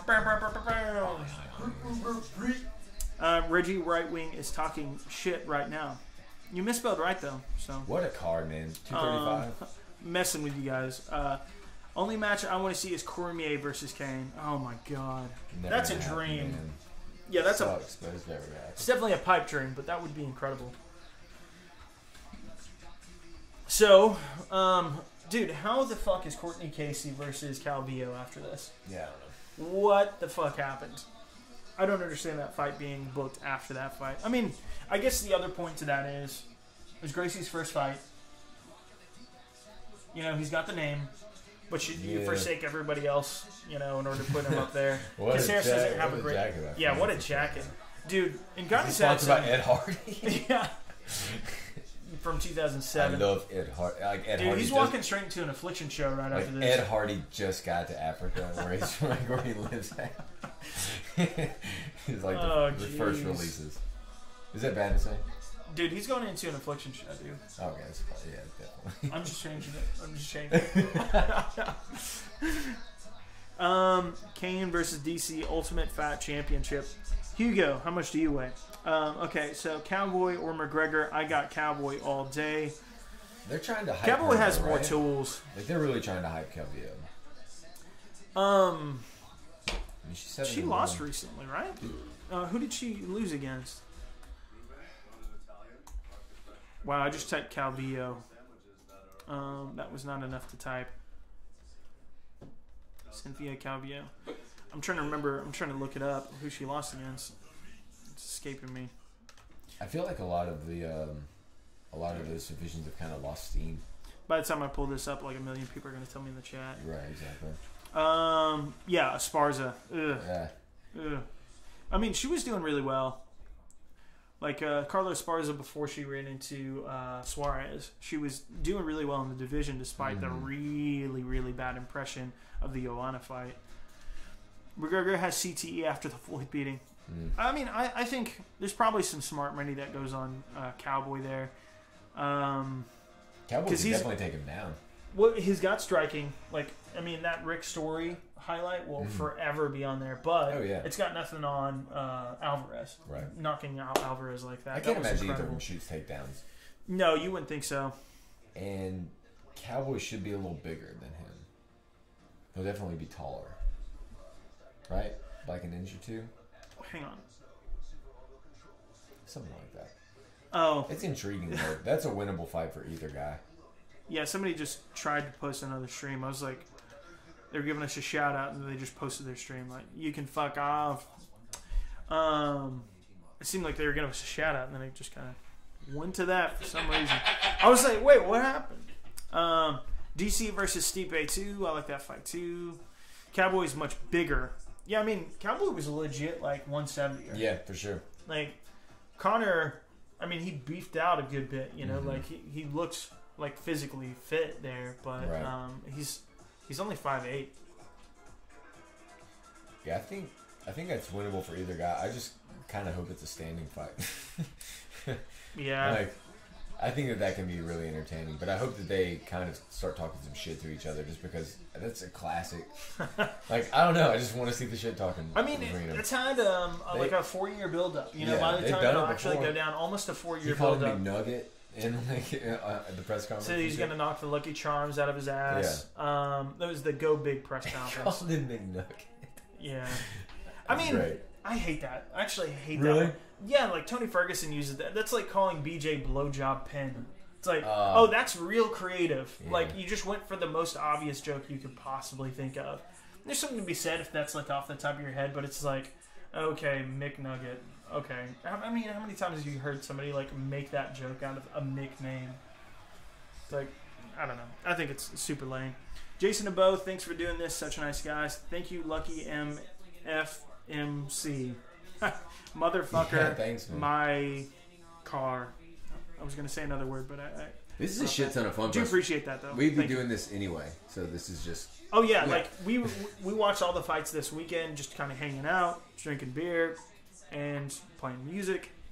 And here we are tonight doing a stream with you guys. That's part of what it is. I mean, like, fan interaction is so much fun. Just to, hang out, talk about the fights with a bunch of other people that are big fans. I used to watch fights on my own, and it sucks. Like, it's so much more fun when you have a group of people around you or someone you can bounce ideas off of and react to fights off of and stuff. You know? Especially when you got like a good group of people that are watching it like intently. They're fans of what's going on. Right. Sometimes it gets a little hectic when you got like a bunch of people that don't necessarily watch it. Like, oh, why is he taking them down? It's like, okay, quit hugging. That's how you set up a lot of finishes. Right. Exciting things end up happening there quite often. Let's see. I used to run JT, you my boy forever. At Daniel Mendor. Daniel is owning the chat here. I love it. BJ versus Brown needs to happen. Oh, I don't think so. BJ versus who? Brown. Hennon. I'm cool with not seeing BJ fight anymore. Brow's in a really tough spot too. Khabib versus Cowboy. Yeah, dude, that was supposed to happen like twice. And Khabib got injured for both of them. I think that'd be bad. For who? For Cowboy. For Cowboy? Yeah, I think he gets... I mean, you saw what RDA did to Cowboy. Well, RDA roofed him. Like, he beat him on the feet. I think he'd maul him. Could be that. I've never really seen him, like, super controlled. Christian Castillo, I've been having fun in the stream, but in all seriousness, you guys are awesome, and unlike most other MMA channels, you guys post quality content all the time. Thank you, MMA On Point. Thanks. Appreciate it, buddy. Thanks. Thank you. I'm the best. I'll work hard here. Their stream go down for a second because people are paying F, like they're pressing F to pay their respects. It looks like. I don't know what's going on. People are putting a bunch of random stuff. It looks like, I mean, YouTube is telling me our stream's fine. So, post F to pay your respects for BJ Penn, maybe. I don't know what you guys are saying it for. I miss BJ. Dude, BJ is badass. He is. F for loneliness. Who do you have winning, Kane or Ngannou? We talked about this a little bit in the beginning, but just to straight out right say it. I think I'm going to say Kane. I think we're going to see the old Kane after 2 years off. He's had time to heal off his injuries. Plenty of time to do roids. Just no one's going to like that comment. I'm not being 100% serious there, but he's had tons of time to recover, heal, focus on some of those issues, come back stronger. That's what I hope happens. Do you think DC's on steroids? James Mullihan was on steroids. I don't know that. I don't. Here's the thing. Steroids. I'll say this. I won't point the finger at anybody in particular because I think that's kind of like a fucked up thing to just be like that guy's on steroids. Right. You know, like I won't even say that about some of the guys that get it a lot. Like, but you're saying the same thing. You're saying they're all doing it. Well, what I'm saying is blanketly, I think most of them are doing it, and then I think it's like if you're throwing an accusation there, it kind of hits like another level of fucked up. If you're just like. If you're saying most people are probably doing it, then you're not directly accusing somebody of it. Because if you are, then that's something they gotta kind of like deal with. The James Mullihan thing, like dudes that do steroids, Josh Barnett was on steroids. I know, but always flabby. But it enables you to work harder. But that's what I'm saying. It doesn't recover. It doesn't always necessarily translate to physique. So you can't always do it like that. Like there's some dudes that are completely ripped and natural, and then there's some dudes that could take steroids just so they can work harder, but their body won't ever show. Well, the thing is, like, I don't know. I think you're right. I would say most guys are on it. We're watching a basketball commercial here. Like a lot of these guys have come out and said that they're on roids their entire career, and they don't really get tested for it. You're fucking putting a ball through it. NBA doesn't give a fuck, but they do in the NFL. They get suspended for 4 games in the NFL. That's it, 4 games. Yeah. Like you're not even out for half the season. Yeah, 4 weeks. Yeah, 4 weeks. That ain't shit, dude. Yeah. That ain't shit. MMA fighters out for 2 years. MMA, like, just but has... it is direct. You're But what you're trying to do is hurt somebody But else. CTA ain't got nothing in MMA on football. No, absolutely, you're right. You're right. But, every the single point of practice, football is not to directly hurt somebody. That's a byproduct of it. Oh, sure it is. MMA, Dude, that's the point. Your of it. linebacker, you're trying to fucking hurt. I know, but it's shit. not in the rules. The rules of MMA says you're supposed to hurt that dude across or lady across from you. So that being said, you're taking steroids in order to hurt somebody. I get the point. Yeah, so that's why football can be seen because as it's not in the bad. rules doesn't change the outcome. No, but you're right. But when does that ever fucking matter? No one cares. What do you mean? It's like my point is none of that matters. hey man, they can take steroids, dude. They're just trying to get that ball across that line. You know what I'm saying? I'm not. I'm not supporting steroids. Yeah, that's not what I'm saying. I know what you're saying. I'm just saying they're all on it. We agree. I'm just saying they're all on it. Right. Well, I think there's plenty of evidence for it too. The football thing, I think football might go away in a couple of years when they realize what they're doing to themselves. You know. Daniel But it Cormier sucks 'cause wins I the love Velasquez. Foosball. You don't Justin do Rowe, that. it's illegal to post streams. We do not do that. Ugh. Nice little time tick up there. Cynthia's kind of manly. Reggie, that was savage. A little mean. That was A little savage, mean, brother. A little mean, dude. All I can think of when I think of Courtney Casey is faking that head kick. Or it might have even been a knee from... who am I thinking of? It's not coming to me. But she faked a knee once, and it was really bad. It was like you saw the replay, and it didn't touch her at all. Like it maybe grazed like the bun of her hair, kind of thing. How is this real? I mean, I guess we just did see a guy that was 13 or 14 and 12 or whatever, but she's 8 and 6. Right. And you're fighting right before Cain Velasquez. Yeah. Nothing against her, but really? Calvillo's the star. That's what it's Yeah. about. It looks like they're trying to like set her up to lose. I mean, Carla Esparza was a former champion, and she was on the cusp of getting a title shot before Suarez came along, so it's not that bad of a loss. Although, I mean, Carla Esparza is always going to have a really rough name because of that Joanna fight. Hey, Joanna took her soul on this fight. Yeah, got the timer started. We are in round 1. So if you guys want to sync up with us, there is a natural amount of delay. That's just how it works. Now, I wonder about the steroids thing, but then I see dudes like Dominic Cruz. Like Dominic Cruz is like a little skinny dude. He's a super athlete. Right, but you're thinking of what could be an outlier, you know? Yeah. But again, you know, James Mulheron didn't look like anything either. Right. So you can't. The sniff test is not reliable whatsoever in Well, steroid also detection. you're talking about something like are these people using constantly? What's the quantity? Because Sure. they don't tell you what quantity they pop for. A lot of the times, it's like it's a trace amount no matter what. So it could be some no dude that matter just what. took one thing. Well, yeah, I guess it's true. A lot of guys get You know what I'm popped saying, for but- outrageous level. What was it, like 15-1 was the Right. ratio for Alistair Overeem when he got Right. popped before JDS? But see, people don't ever care about that part. They care about It's the did they famous pop or not. cases that you know about, and they probably do release it. We just probably don't care enough to read it. Right, exactly. That's the honest truth. Everyone cares. Did you pop or not? Well, I mean, like, if it's a big fighter, one that's been suspected, if it's like some smaller fighter, the news doesn't necessarily get reported as Right. heavily. And it's not even really the news doesn't get reported. It's just people don't give a fuck, so they don't read it and they don't remember it. Because they're just like, oh, that... Like, I couldn't tell you what James Mulheron popped about, but I can tell you all day he doesn't look like somebody that would have popped, and he Why are didn't you pop. why are you focusing on this guy Mulheron? Because I the feel sniff like I test is- remember him, but is he a heavyweight? He was a heavyweight, and he's super out of shape. Super out of shape. Actually, Did he pop? I don't... if I could pull him up on the stream, I would. We're not body shaming James Mulheron right now. You keep bringing him up, and it doesn't. I'm bringing up a classic example that the sniff test is bullshit. That's like the. I could do it for example. Josh Barnett, Tim Sylvia all day. I mean, there are a million people that you just never think of that pop all the time.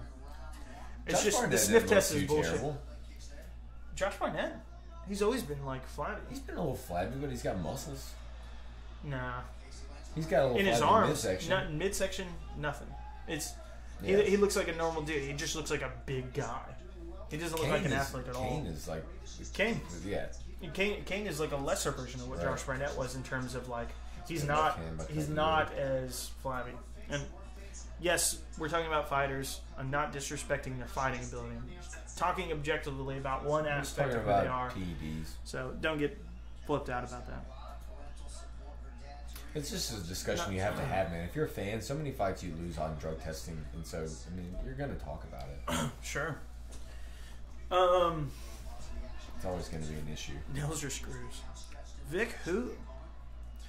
I always have James Vick. Jason gets super aggressive in discussions. Dude, I'm fucking it up, bro. They're not wrong, dude. They ain't wrong. We've had many aggressive discussions.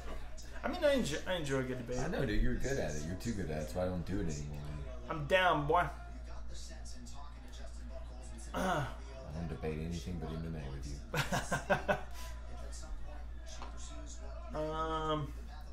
There's not a ton happening here. Oh, right as that happens, though, Calvillo gets a trip off of a kick there.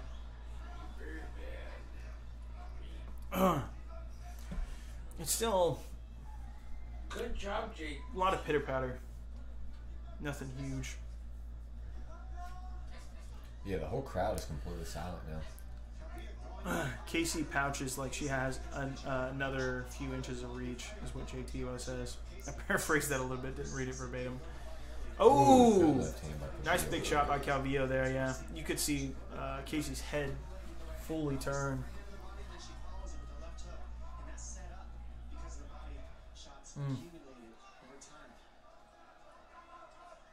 Yeah, just kind of a lot of missed shots, man.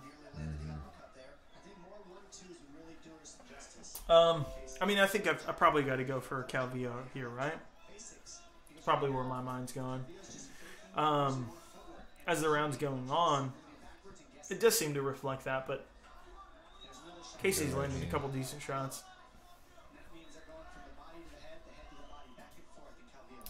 Hope there's a finish in this fight. Same, bro. Cheers, JT Bo. What are people saying $50 for? It's just a couple people, 50 and 1. Yeah, crowd's already booing. Dude, these fans need to just fucking go home. Like, if you're at a fight, why the fuck are you booing? Yeah, why are you booing? Like, why are you there? Like, this happens every fucking card. Every single card where you have these little lulls. Your boos don't affect the fight. If they do, they probably affect adversely. Like, they probably don't actually egg on any kind of combat. You probably just annoy the fighters. Dave Navarro's back again. Guess who's back? People keep talking about the drink. They don't realize I'm drinking wine. It's not beer. I ain't chugging it. I've only got 2 cups of this stuff, so I gotta make it last. Am I right? Hey. Place your bets. Bo gonna slap Jason 40-4. I'll slap Jason? Throw some super chats. I have to give a slap. Throw some super chats. Give a slap. I wish it was a super chat. Dude, if it was, I'd slap you. Dude, $50? No, $50. No, I don't care. For me to slap you? I don't give a fuck, dude. Really? No, I don't give a fuck. $50 ain't shit. Plus, I gotta split it with Tom, you know? We're 50-50, dude. We split it all. Alright, here we go, here we go. You ready, Daniel? No. Second round. Ready? About to start. Yeah, boy. Second round. There we go. It's all good. So who won that first round, guys? You don't seem to be the guy, the type that drinks alcohol. I don't drink a ton. I just drink socially.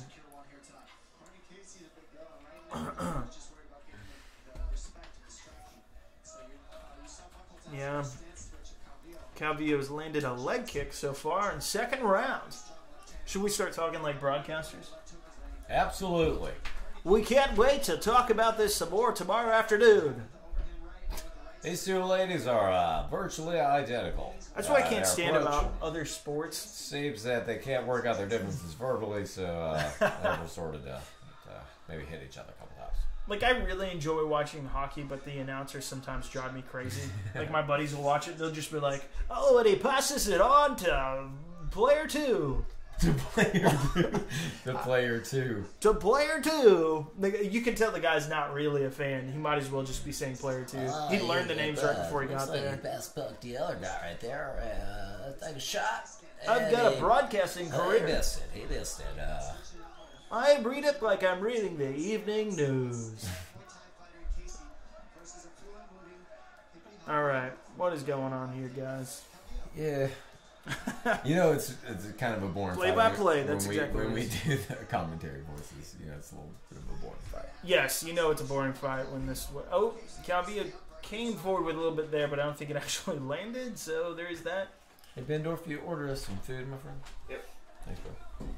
Get us some chakra. I don't know what I'm saying. Fallon Fox, Jesus. Oh, big right hand by Cavillo. Oh. Trying to get the back here, but she might spin it out. She's trying to go for a rear naked as she's going to take the back here, but yeah, she's already lost that. Still got her tied up pretty well, though. Yeah. I mean, this is kind of mirroring the last fight. Trying to tie up one leg like Crone was doing against Caceres. But she doesn't really have quite the position he did. Dude, they should just do Crone versus Ryan Hall, Ortega. Dude. Oh, Ortega, just jeez. give him straight to Ortega and let him just do jiu-jitsu for 25 minutes. I would love to see Crone versus Ryan Hall, man. Yeah, versus Hall? That'd be fun. That would be so good. That's actually a really good matchup. Yeah. Because, I mean, Ryan Hall, says that people are afraid to fight him because his ground game is just that dangerous.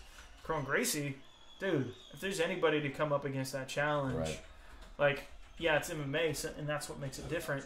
But, you could easily make the case that Crone would win that in a pure grappling match. I thought I'd just do Ortega versus Moicano. That's a fun fight, too. Also, just Jose Aldo move up and fight Poirier, you know?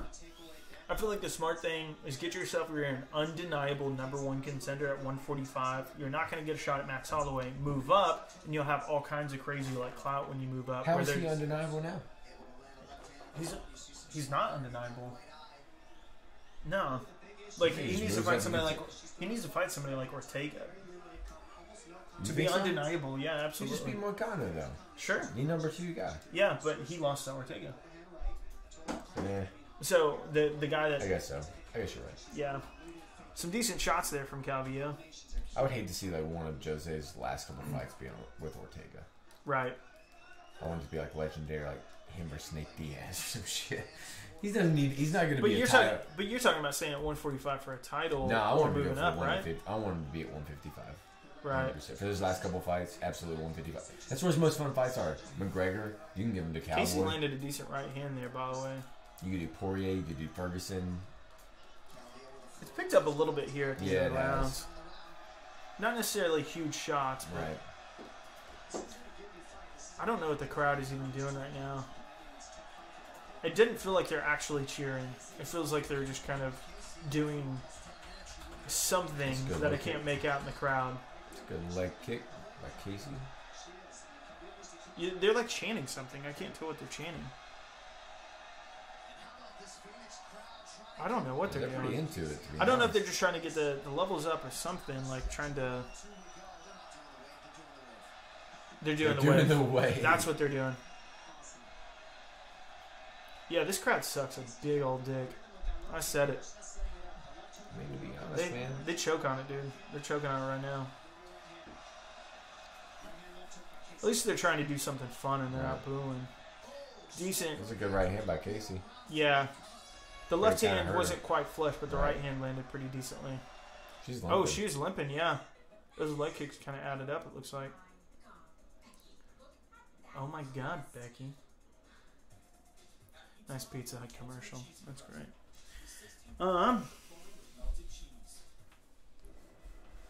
Did you make J-Tubo an admin? I mean, moderator. I've met J-Tubo in person. I guess just a moderator of this one channel, not an admin, but a moderator. Wait! I have an announcement. Michael Shaw has just posted in the chat. He's got rubbers. Michael Shaw, ladies and gentlemen. Shaw. That's one of my boys in real life. He was puking earlier. He came over here and we were playing Spider-Man. I'm not shitting you. And he was like, dude, I'm watching you play and I'm getting kind of sick. And he literally went and puked 5 minutes later. Dude, some people just aren't meant for the extreme life of it's a good thing he has rubbers. PlayStation 4, dude. It's a good thing he's got rubbers. He's got some kind of pleasure in his life. Always good grabs from rubbers. All right, here we go. Yeah, there we go. Good shit.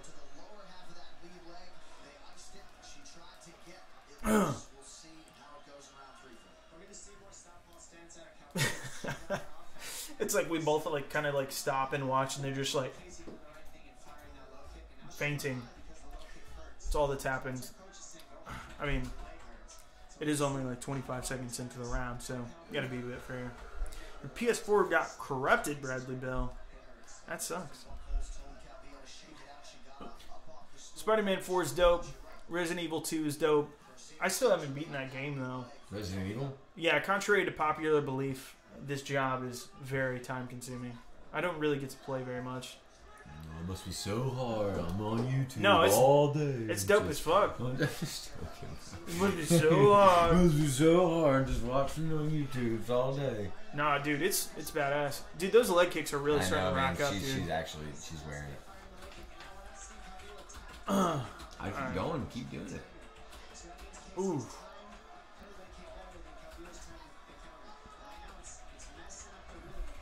Yeah.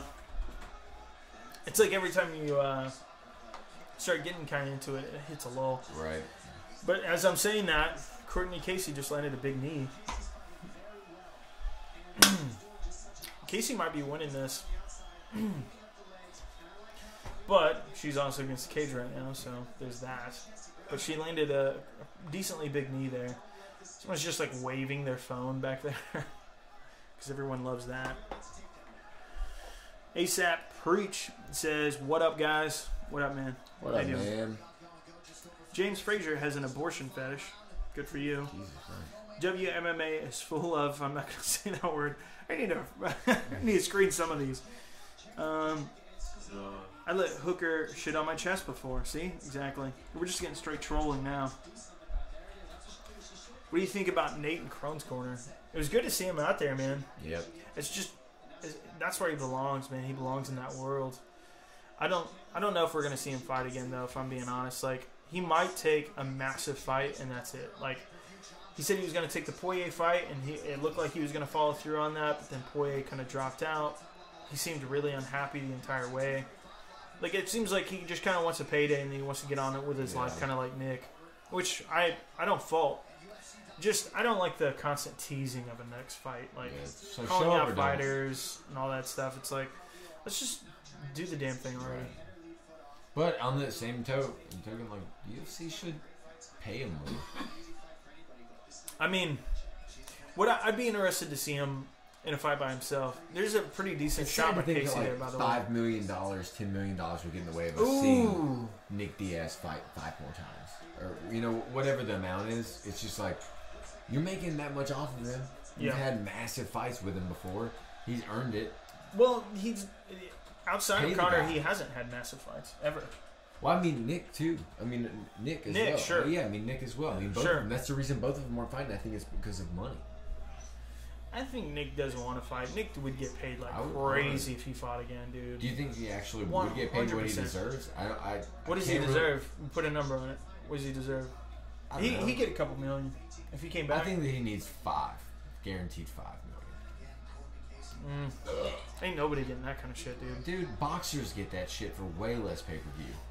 Boxers get that shit for way less pay-per-view numbers than these guys pull in. Right. There's some boxers that get paid $10 million a fight guaranteed that haven't even touched half the numbers that Nick Diaz has. The reality, though, is Fedor sold 100,000 pay-per-views on his own. Sure. That's MMA on the outside for you. There's a reason why people are in the MMA. Yeah, the biggest stars in the sport, when they go outside of the UFC and they try to do pay-per-views, they don't sell shit. Sure, but my point is the UFC can do whatever they want. Of money. Sure, they're a business. Absolutely. They can do whatever they want. Yeah, absolutely. I agree, but I also agree the fighters should be paid more. They should be paid like fucking superstars. I think that's why there should be a union. Well, yeah, I mean, I agree, but also it's on the. I mean, Conor raised the ceiling for everybody. I think the market value right now, though, as is, you're not getting $5 million. Yeah, probably not, but you should. But you should. Habib got $2 million. Yeah, I mean, maybe you should, but it's not gonna happen though. It's like, what are you holding out for? I mean, I think they're holding out for the money that boxers get for making less numbers. Right, and it's not gonna happen. So what are you holding out for? You already know that. Jesus. They are throwing at the end of this fight. Wow. That was a good way to fucking end it. Sure. Casey definitely ended that. Yeah. That's a tough fight. Yeah, it's a tough fight to score. honestly wasn't really interested in it the whole time. Right, yeah. You really I don't know. so you guys tell me who won that fight. That was really close. So what you're saying is Nate is selling wolf tickets. Yeah. I mean, if you're saying you're gonna fight and then you don't want to fight, I don't know. I mean, like I want him to get what he wants, and I want the fans to get what they want. I want both of those. But at the end of the day, well, what's the I'm biggest paying for the reported products. payday? I just want to see fights. What's the biggest reported payday for Nate? $2 million? Yeah, 2. Should be definitely more than that. Why? 1.6 Based on market value. 1.6 Based on market million value. pay-per-view. Based on reality. Market value. 1.6 million pay-per-views. That's it. Did he get pay-per-view points? I said based on market value. Like, no one's gotten that except for Conor. And Conor's sold over $1 million on his own without any of those people multiple times. Well, he's never been on his own, but No. On his own, independent from Habib and Nate Diaz. That's what I mean by on his own. Like, he sold like 900,000 buys against Chad Mendes. Chad Mendes was never a pay-per-view star. That's on his own. Aldo was never a pay-per-view star. Sold 1.2 million buys. Like, what did he sell against Alvarez? Never a pay-per-view star. 1.3. It's like... Well, he had never really had an opportunity. What I'm saying is, without another pay-per-view star in the mix, how much has Habib sold? How much has Nate sold? Why did Habib Fuck get all. it? Why did Habib get it?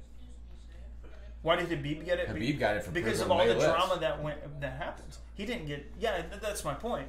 So, based on the market value that we have now, because that's reality. Like, yes, should they be paid more? I agree with your underlying point. Yeah. They should be paid more. I get you. I mean, I'm will they? So what are you waiting for? Well, from a business standpoint, it's great, but it's all in the promoter's hands, and I feel like that's flipped. What's in the promoter's hands? Well, they can. Oh, the money is. Yeah, sure. It's just the money. Like they're not gonna pay more than they absolutely have to. Yeah, I don't disagree with any of those points. It's a great fucking business decision. But should these people be paid? I mean, yeah, no disagreements. Yeah, no disagreements about any of that. The point is, will they get it? No, that's the point. Right. That's the point. No, absolutely. Until there's a change, and I think that the first organization that comes through and is like, "Hey, man, we're actually not going to take the lion's share of this money. Like, we're going to put the fucking fighters on the Bellator top." Could turn into that. Bellator could easily turn into that. You could see. Ryzen even could. There's starting to be more competition picking up, and there's quality outside of the UFC. Real quality in multiple organizations for the first time in 10 years. And no, we just saw the Bellator cards this weekend. Yeah, but there's still quality fighters. They have some quality starting cards. Starting to. Yeah, it's starting to gain traction. Sure. There's starting to be big fights in one. There's starting to be big fights elsewhere that are starting to increase competition, and I think that's good. Because the UFC, to be honest, man, like they've been making a shit ton of money without paying a whole lot to the fighters. Like even until a couple of years ago, it's pretty standard. They're still paying dudes $8,000 to show up. Yeah, that's shitty. Like $8,000 to show up and fight for you on TV. Like only thing that's going to get that is a fighters union. That's the only thing that's going to get that. Like you have no power on your own. You just don't. Like the most powerful fighters in the world don't have that kind of power. They just. And here's the thing though. So you hear somebody's getting $2 million guaranteed. What are they getting with pay-per-view? We don't know. Yeah. They could be getting as much as $10 million for that fight. Yeah. It just depends on what share they get of it. And it is a growing sport. Like, they've made multiple millionaires over time. But it's just like, you know how much money that they're pulling in.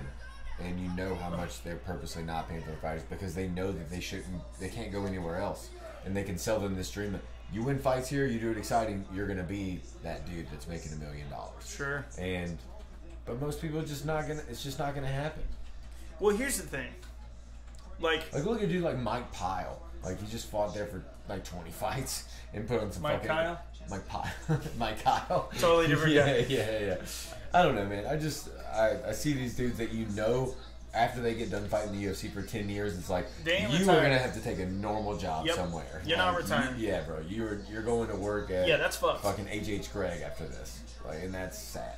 So, this is the kind of thing that kind of sucks. Like, I want there to be an NFL of MMA. Like, I want there to be, like, the best play the best in NFL, the best play the best in NBA, baseball, soccer, or football for the Europeans watching, like, or anyone else in the world really. But like, it's like one of these kind of things where like I love what the UFC presents, but I think it's going to take the market value raising as a result of these other organizations for that to even be possible. Because the UFC, they don't have a reason to budge. It's like, wait, you mean on this card, I can withhold this much amount of money and just make a shit ton of cash. So I can pay somebody $2 million that's worth $6 million or $7 million. Right. I can get away with that. Right. Fuck yeah, I'm going to keep doing that. And so the only thing that's going to mix that up is going to be a Bellator, it's going to be a Ryzen, it's going to be a One Championship. Like, something has to shake that up because there's no incentive for the UFC to change it aside from trying to win contracts.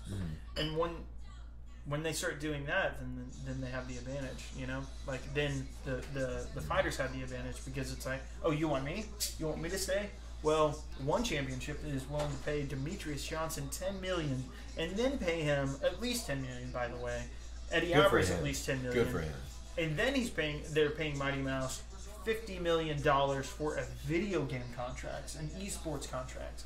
That dude's getting fucking paid. Absolutely. Fucking so awesome. if they keep doing that, then the UFC's going to have to play ball because they're not getting like contracts. $250K guaranteed for this UFC fight when he's a champion. I don't even understand why it was nothing. But I also think the one is a bit of a black box. I don't understand how they can afford it. They haven't made a dime. They've lost money. That's all they've done. They've hemorrhaged money. Just find a way to keep doing it. They just keep getting financiers. I just hope that DJ nobody gets survived that. I just hope DJ gets his money. That's all I care about. I mean, he deserves it, dude. It's like best in the world for as long as they pay 8 years. Yeah, they should. Yeah, they need as to long pay as him. they like, they're not like writing a check they can't cash. Right. As long as that's true. I just wonder why. I wonder why it doesn't catch on. I think it's just because like they're normal dudes that are 250 pounds that look at Paul Felder and say like, I could probably kick this dude's ass. What do you weigh? 150 pounds? Oh. And they're so wrong, but they have no fucking clue in the world. And I think that's the only reason it doesn't catch on is because that exists, you know. But these dudes are the best. They're the best killers in the world, and right. I don't know, for some reason people don't want to tune in. They'd rather see a dude like get a ball across the line. I just don't understand. You know. I mean, these it is what it is. These dudes are fighting until some dude pulls one off of the other one, and someone cares. I mean, I love football, but it's just like foosball. Yeah, but baseball is not more exciting than this. No, fuck no. Are you kidding me? I guess it's just all about taste, but let's give the chat some love here because we haven't interacted with the chat a bit. JTVO says calling out Suarez is like calling out Romero. What are you doing? Yeah, that's a pretty big step up. That's Suarez is like calling out Romero. She is the boogeyman of her division. Boogie woman? How do you say that right? So, like, yeah, Suarez I think is going to be the next champion. Like, I don't see anybody stopping her. Even an elite striker, I don't see stopping her. She's just going to take you down and take you out. Kane was a beast back in the day. He might still be today, Bradley. I don't know.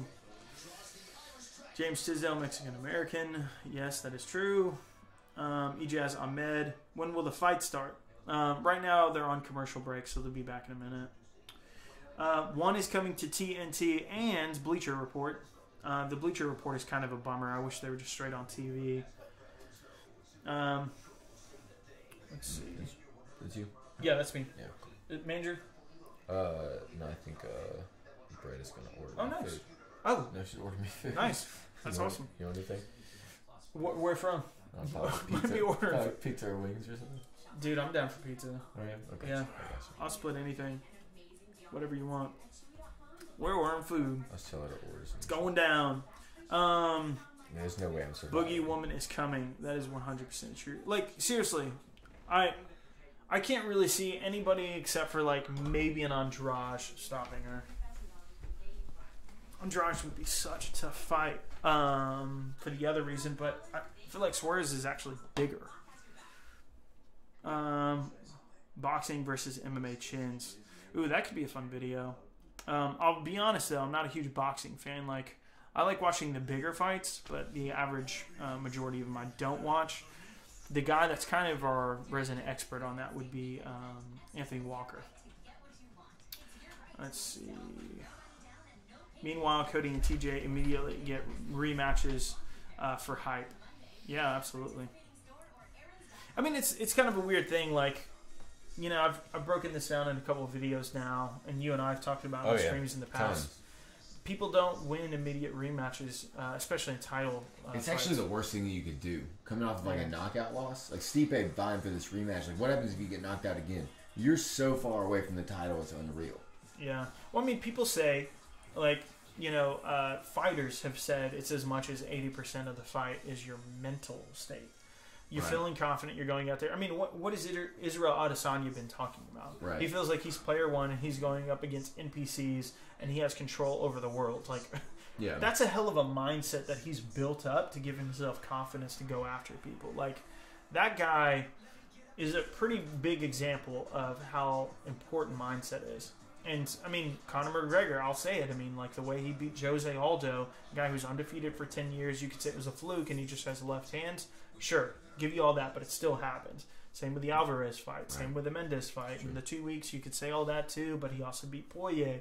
You know, like, these guys with this kind of mental backing, it really does amount to quite a bit. So it makes you wonder how much a second loss from a title rematch, you know, kind of getting back to the major overarching point, affects your mental state. You're going up against a guy who just knocked you out, like TJ did against Cody, or the same thing with Stipe versus Cormier. You might feel ready, you might want to be ready, but something appears to be going on with immediate title rematches. The only two, and we've talked about this in previous videos, but the only two that have ever changed was Vitor Belfort versus Randy Couture in the second fight and the third fight. The second fight was an eyelid cut, literally underneath his eye. So they immediately rematched that, and Randy Couture won. Randy Couture also beat him in the first fight. So that was kind of crazy. A lot of people thought Shogun beat Lyoto in the first fight, and when they rematched, Shogun won. Yep. So when you go back to that kind of mental edge, both of those fighters could have said, no, he didn't beat me, it was a technicality, or I won that fight, you know, that kind of thing. See, but then you see, like, people fight the third time and then, like, Rampage knocks out Vanderlei. Yeah, but it's way later. The fights in between, that's the point. I think if you put fights in between, you build up your confidence. I mean, he knocked out Chuck Liddell before that, you know? He did. I mean, he already beat him before that, but it was another confidence booster. So, you just get done being the champion. Obviously, the competitor is going to tell you, I want to be the champion again. But, so for Cody, he got knocked out. So, he's like, all right, let me fight the best dude again, 5-round training camp again. Absolutely. I mean, that says a lot about him. That he's like, I think I can win that fight. But if he would have took a 3-round fight with winnable fight, has a train for just a 3-rounder, and then comes back and gets a crazy knockout, he comes back into that fight with amazing confidence. So much more momentum. Right. You feel like you're better. Yeah. You actually have something of which to say, I'm going into this fight with kind of a renewed spirit, or whatever it is. You're just stronger, you're better, you're faster, whatever it might be. It's got to be tough when you're like, man, the last time I got into the cage, I got knocked out, you know? Daniel's pointing out a really good thing. Somebody said, why did you block me, MMA on Point? And literally his comment showed up on here. So Daniel was like, how are you blocked? You're literally typing. The only people we're blocking are people with stream links, or people just perpetually asking for stream links, because then it spams the chat. Like, we can't have that. Dude, Vic is so fucking tall. What is he, 6'4"? 6'3". 6'3"? Something like that. Dude should be a light heavyweight, like, bulk out. Dude, he just got lightweight. Dude. He just got murdered in his last fight. Yeah, that Gaethje fight was. That was scary. Here we go, Bendorf. You ready? No. Ready for the round? It's almost there. Vic. Yep, you're there. You're there. Felder, you got it. man. You got it. Paul Felder, dude. Yeah, Paul Felder. So fun to watch. Here we go. Yeah. It's kind of crazy how much momentum he's gained just after being a commentator. Yep. It gives him a kind of front and center platform. Fights. Like the Perry fight, he's like, man, fuck it, I'll take it at 170. Sure. Yeah. He's a game fighter, and he puts on good fights. But I do think having a personality adds so much. Right. Because that's the thing. Like, how many fights are on this card today alone? You know, we're looking at somewhere between, 16 and 18. That many fights? Yeah, because... Well, actually, no, you might be right, because there was only 2 fights originally scheduled for the prelims, and there was 5 more. So, yeah, it's quite a bit less than that. I was thinking of them as if they were all 6-card prelims, early prelims. Oh! Huge right hand. Felder just landed a big right hand. Off. Yeah. He said, nah. Vic looking Wow. like a young Brandon Vera. Got the truth up in here. Yeah, this fight. I'm glad this fight is where it is. This is good matchmaking too, and Yes. we're going straight into the Kane fight. The Kane fight is gonna. I'm gonna have jitters for that, man. I'm excited. Dude. 2 years off. Oh, ooh. Nice combination by Vic, but Felder came back with a big hook there. Kind of leaping left hook. Oh! God. Oh, he popped it. Yeah, Vic landed. He caught him, yeah. The range is definitely showing in exchanges like that, where Vic is just so far away but still landing. Ooh, Look, you good could tell jabs. Felder didn't Good even think he jabs. was out in range still. This is a big win if Felder edges this out, though. Oh, yeah. This will get him in the top 10 for sure, and some big fights. Yeah, if he can win impressively, he'll get him in the top 10 for sure. If it's... Oh! No, I love it. Spinning back elbow for Felder. Like, I couldn't tell if that landed to the chest or the chin, but he shucked that off, too. Shook that off. Shucked it. He just shucked it, boy. You remember when we watched him versus... we watched him versus Edson. Oh, dude, the round clock's not on. We're at 255, Daniel? 253, 252. Yeah. You can't fix it now. I'm just pointing it out so you get it on the next one. And we're also in round 1. You got it saying round 2. Bendorf, about to get fired on your first day, bro. Select round 1. You can change it. Just click it. You remember that... You have to click it. There you go. Edson fight? We watched Paul Felder versus Edson live in Chicago. Yes. Incredible stoppage. Jesus Christ. So much spinning shit. Was the one where... Ooh, great yeah. right hand by Vic. Nice right hand by Vic. Good leg kick by Felder. Yeah. It looks like it's hurting his Ooh. legs. Yeah. Felder really throwing some heavy leg kicks here. Does Vic have the worst tattoos in the world? Nah. I think we've got some serious contenders Pretty on that close. one. Yeah, the Johnny Cash tattoo's always going to take it. How about that crone? Yeah, no joke. Oh! Felder backed him up against the cage and landed a pretty decent left hook there. A lot of power on it. Vic just kind of ate it, though. Ooh. Another right hook there. Left at that burp. And he was getting it out.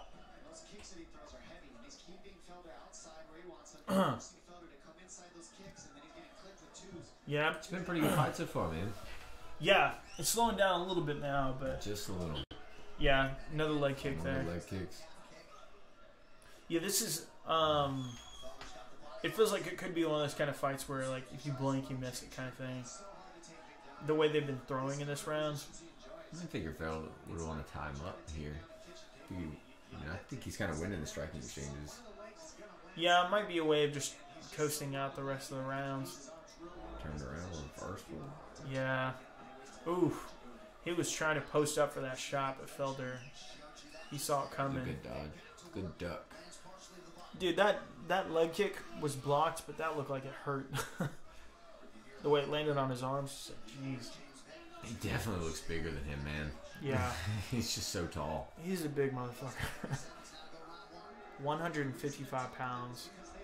Ooh. Another big shot. Oh! Spinning back fist by Felder. Oh, good luck. He's rocked, dude. He's wobbly. He's wobbly. Shit. Vic is Create some wobbly. space. Vic's hurt. Yeah, Vic's doing the right thing. He's tying him up. Yeah. Only 10 seconds left. This could be what saves him. I mean, he got super wobbly there. Yeah. He's just hanging off for life right now. Oh! Good luck. Decent left shot there, yeah. Yeah, I mean, I guess you'd probably have to give that to Felder there, right? What do you guys think? $1 sucky sucky? What? Why would anybody post that? Mayo Point does a better job of keeping out the Russian than Trump. I guess that's a comment about all the fake links that keep getting posted. What's funny about most of those links is they're like bot links. They're not even taking you somewhere where it'll give you a stream. Round to Felder, or is that my bias? No, I agree with you, JT-Bo. I think you're right. Justin Eric Garner feels like you already called that. Good call then. Felder finishes him next round, Maxwell Dunn says. That's quite the prediction. For sure. There's been some back and forth here. Vic got knocked out on Bully Beatdown. He was not on Bully Beatdown. Jason Miller, dude. He didn't do any of those, which was kind of strange about that show. I guess they didn't want him fighting. Beat up anybody? Yeah, Alvarez was on there. Eddie Alvarez. I know. Yeah. Sucked to get that episode. Whew, my God. Thoughts on Muay Thai in the Olympics? Yeah, man, the martial arts should be in there. All right, here we go. You ready? Round 2. No. Start it. Jesus, dude. All right, 50, we're about 8 seconds behind. Yeah, we're a little bit behind. I'm only paying him in beer. Maybe in hindsight, that's a bad decision. Slowing him, No more. slowing him down as the night goes. I'm out of here. He's like, peace. You guys got this. Ooh. Oh, flashy kicks. Felder's Nothing, good, man. nothing landed. Oh, it's good left Felder's hand. looking smooth, dude. He's looking relaxed. Oh. Nope, nothing. That was nice. He pulled that arm out. There was nothing hooks. to it. Yeah. No, maybe he's over under. Over under, yeah. He's over under. Kind of pushing Felder up against the cage. Quit hugging him. Quit hugging him. Quit hugging him. Y'all fighting or hugging? Mayhem did fight a guy once on Bully beat down. He said the shit was lit. That sounds right. I feel like I remember at least one fight happening. Oh, he actually got in there and beat up a guy? That sounds right. It's kind of sad. Dude, this crowd sucks a bag of dicks. Yeah, dude, it's like this crowd. This fight has been super exciting. They're up against the cage for 30 seconds, and they're just like, "Boo! Why are you here? Why'd you buy a ticket? Go home." I mean, it's a bit of a stalemate here. Yeah, they are kind of just. I mean, I get that the people don't like it, but booing it is just like. Well, they're just making shit lame. Right, now that's kind of it. I would break it up now. Yeah, you could break it up. I mean, they do keep reversing position, which is interesting. Okay, there we go. Vic landed a nice elbow on Felder on the break of that. That was nice. We're only in the second round, guys. A lot of time. Yeah. Yeah, we got a lot of room here.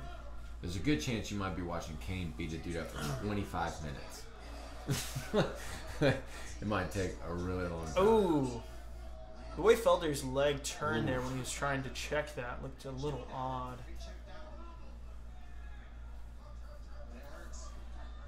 It's kind of an interesting round to score so far. Right. They kind of got in that clinch against the cage and were just jockeying for position, really.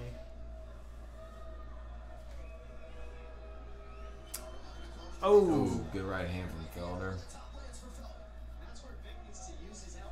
Yeah, that was a solid right hand there. His left eye's pretty busted up. Vic's left eye. Oh, good you can right leave hand. it over there, Good right Randall. hand by Vic. Ooh. Oh!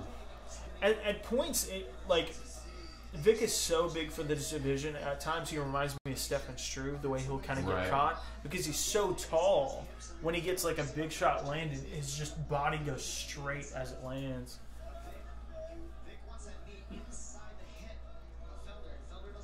Yeah, they're just kind of back in this clinch position.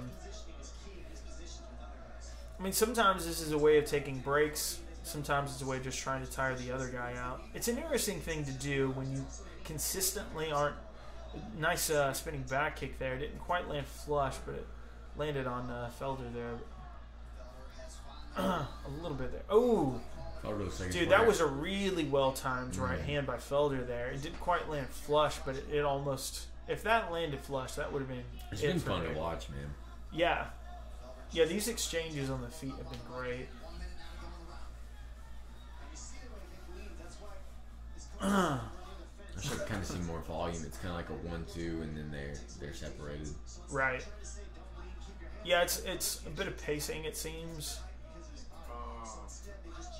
Ooh, that really you got get Bendorf? I heard an Vic swapped stances because of that leg kick, man. He's definitely hurting.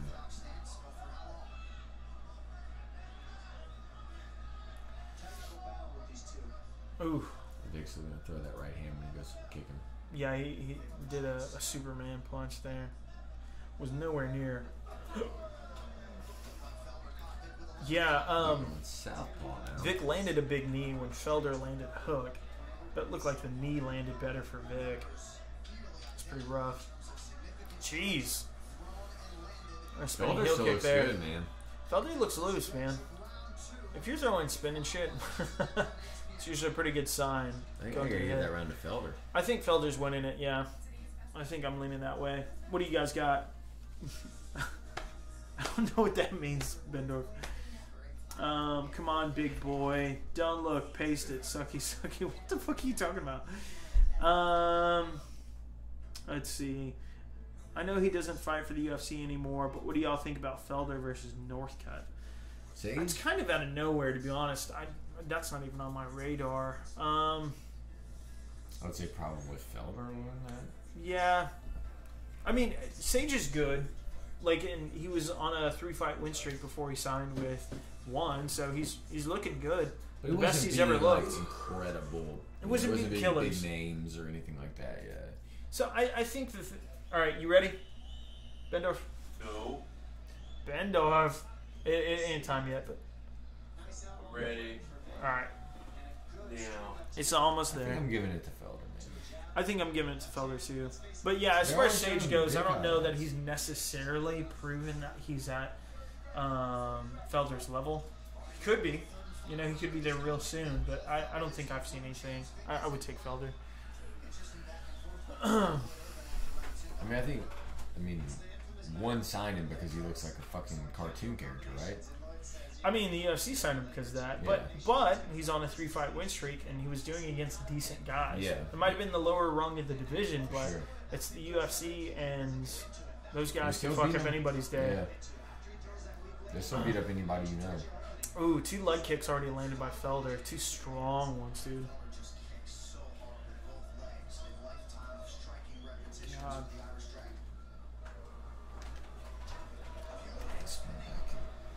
If you're using live stream links on YouTube, I just don't know what to tell you. So weird. Okay. Ooh. Oh! Huge left hand. That was a Felder. really big shot. It looked like Vic just, kind of ate it, but man, that was a big shot. I'm surprised Vic ate that. It came him right as he was coming in. Oh, nice elbow. Yeah, I'm glad they've kind of broken up. I don't know why they keep going back to that clinch. If you're not getting the takedown, you keep going for it over and over. There's no point in doing it. Felder's kicking the shit out of that leg, man. Yeah, Vic is limping a little bit. He's having a hard time hiding it now. Another leg kick. Yeah, I'm gonna kick the other leg too. Felder's got a great strategy in this fight, man.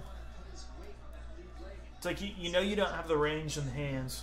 Go to those leg kicks. Oh! Vic is fighting completely southpaw now. I think Vic's a bit confused here too because he keeps going for that knee over and over, and he did it It's again. just never there. Every time Felder has countered him. It's almost like he's thinking he's gonna drop or take it, but he's not. Dude, he's gonna kick your leg off. Dude, Vic is in trouble with those legs, man. That was a good right.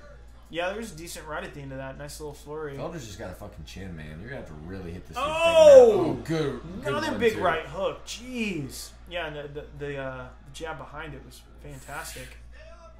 I think the thing, too, is like you hear about a lot of these guys going into commentary and they come out better fighters because they have to think about everything and break it down. I think that's happened with Felder, 100%.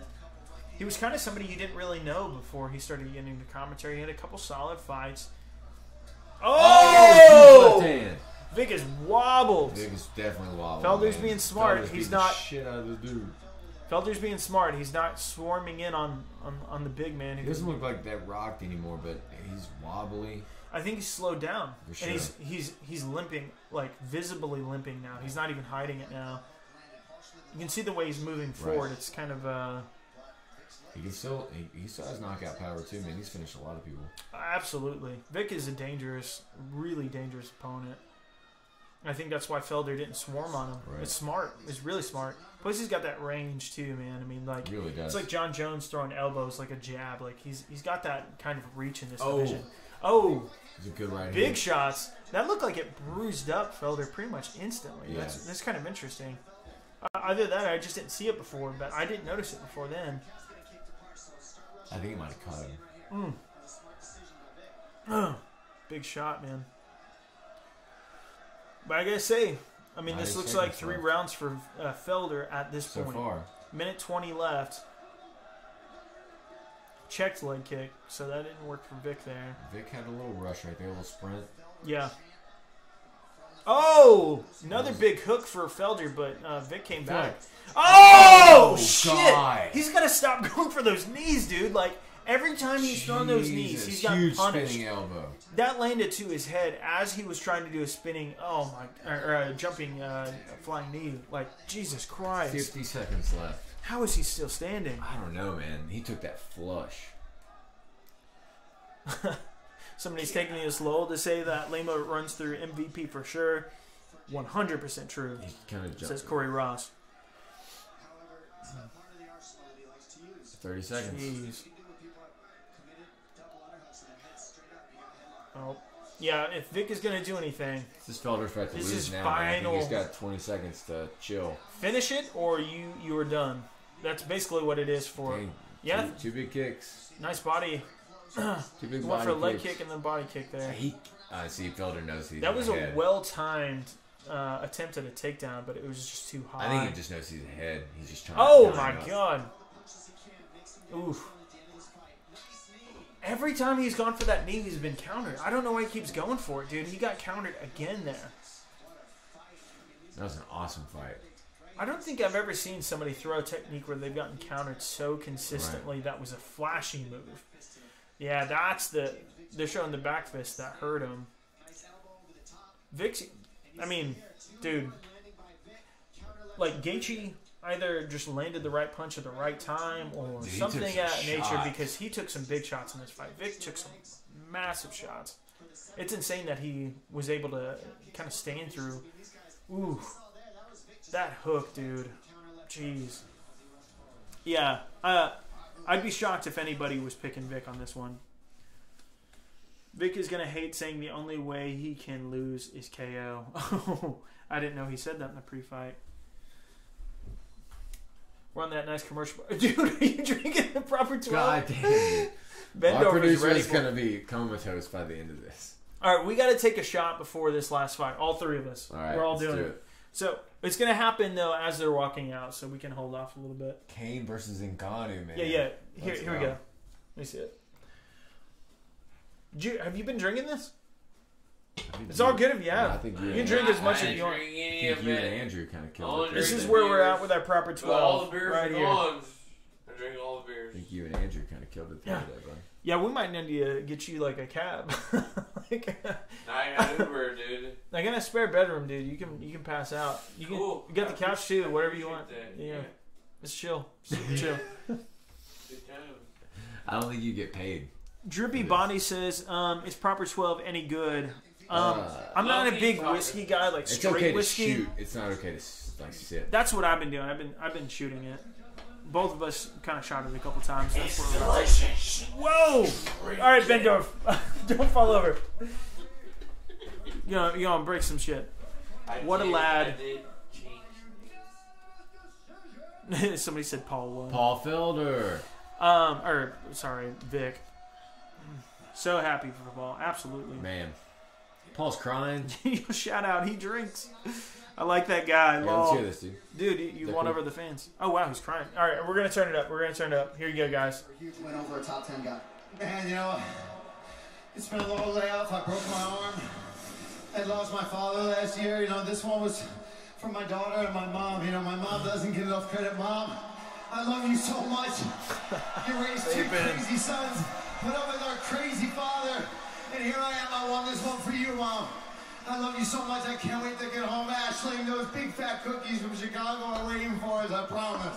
I know how proud your family is That's watching great. back in Philadelphia. I know you expected a hard-fought 15 minutes tonight. That's exactly what you got, but technically, you look pretty good. How'd you feel? I felt good. You know what? I was told in the fighting meetings this week that I'm not intelligent enough and I'm not well-rounded enough to win the decision. 155, you better look out, because no matter how you want to get it, you're going to get it, whether it's a decision or I knock you out in front of all these people. The Irish Dragon, he's coming for you. I have said strike for strike, you are arguably the most powerful not bad. lightweight in this division. You beat the guy decisively tonight who came in with the number 10 next to his name. 2019 shaping up as a big year for you. Just need some ambiance in here. You got that smoke machine, baby. Obviously, based on the appearance of my body next to James Vick, who's a talented opponent, I don't think I'm going to be there fighting next month. But I will be there working, and I'll be watching Justin Gaethje and Edson Barboza as close as I possibly can. Because I want that rematch, and man, do I want that war with Justin Gaethje as soon as possible. Yeah. I like that, dude. He called out. He cried. He called out people. That's exactly what you need in post-fight. I mean, incredible performance. It's fucking awesome, dude. All right, let's send that back down. That was great. Yeah, dude. That's about as good as that could have gone for him. Let's see. Mo versus Jason. Jesus, every time. Every time people want us to fight, dude. We will. Two guys. Okay, guys. Make a fight. $100 in the chat. Me and Jason are throwing down. Somebody threw $100 in there, man. Jason's price might be higher than that, but my price is $100. I'll fight Jason. Something tell me Jason TKO's Bo in 11 seconds. I like it. Oh, no. Monster Drunk post links. I'm still looking at the chat, too. Now, guys, don't blink. 100%. All right, guys. Post your predictions right now. Kane and Ngannou. Cain, yeah, that's what they used to call him. Cain. They were trying to be way too accurate with saying it. Cain. It's like, Jesus. Goldberg. Cain Velasquez. And he's like, yeah, Cain Velasquez. What's up? Stop it. Stop it. Yeah, that was awful. He's Portuguesa. Portuguesa. That's a Japanese trick. He's from Arizona, Mike. I got him too, dude. We were on that, dude. We double teamed. Good that job, link. man. We got him, dude. So Kane for KO, second round, C-level Kane all day. Kane by ground and pound. And Ngannou by smash. He was smashing. He's smash. Kane TKO. The station just got here. Welcome. Drippy Bodies, Kane TKO Francis. Abdallah Rady. I predict hard 15 minutes for you too, big boy. Only $1. Whatever. Okay. What else we got? If Kane makes it through the first round, he wins 100%. Sean Spencer says Velasquez. Yeah, the first round, like... It's going to be pretty telling. If you can last through that first round... I think Ngannou got new coaches finally, though, after the Stipe fight. I think he started training with a new camp, and he just murked Curtis Blades. That was pretty bad. Yeah, Curtis Blades should have had a title shot. Yeah, like, absolutely. He was at that point, and he just fucked him up. That was a huge win. And yeah, like we were talking about this before, like Cain Velasquez being rocked by guys like Czech Congo in the past, and Ngannou, if he does that, you're going to sleep. Dude. I feel like he can't really afford to get hit even once. Yeah. Which makes it fun. That's really fun. This is like Cormier fighting Derek Lewis. Right. Like he went straight for the ground as soon as possible. Yeah, dude, that shot. They just showed a shot of Alistair Overeem out, and his eyes are rolled back. My dude's it's kind of like, dude, dimension. That guy was dead. Let's see what else we got. Ngannou first round TKO. UFC wins. Dude, Kane legitimately is, in my opinion, the best heavyweight of all time. Kane gets knocked out. Kapari Black's it calling it. That could happen. By the way, self-plug, follow @JackTivo for a man shouting out MMA into the void. JTivo, he's legit, man. He's been around since we had like 1,000 subscribers. He's been around for a long. He might have been around before that. That was just when he started commenting. We got to meet him. Me and Tom got to meet him in Liverpool. It was dope. Good dude. 5th round double head kick KO. That would be a hell of a thing to see. Two guys landing a head kick at the same time. Dude, could you imagine it? But so if Ngannou wins, then he fights DC, yeah? If Ngannou wins? Yeah. Maybe Stipe again?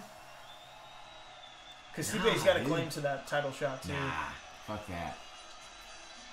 Stipe's not a big name, dude.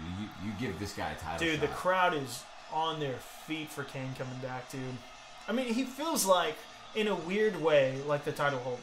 In a weird way. Like, it's absolutely not true. But yeah, like, he feels like the guy that should have the belt. Like, through all the injuries and all that stuff, if you're active and fighting at 100% Kane, he feels like the guy that has all the talent, has all the ability.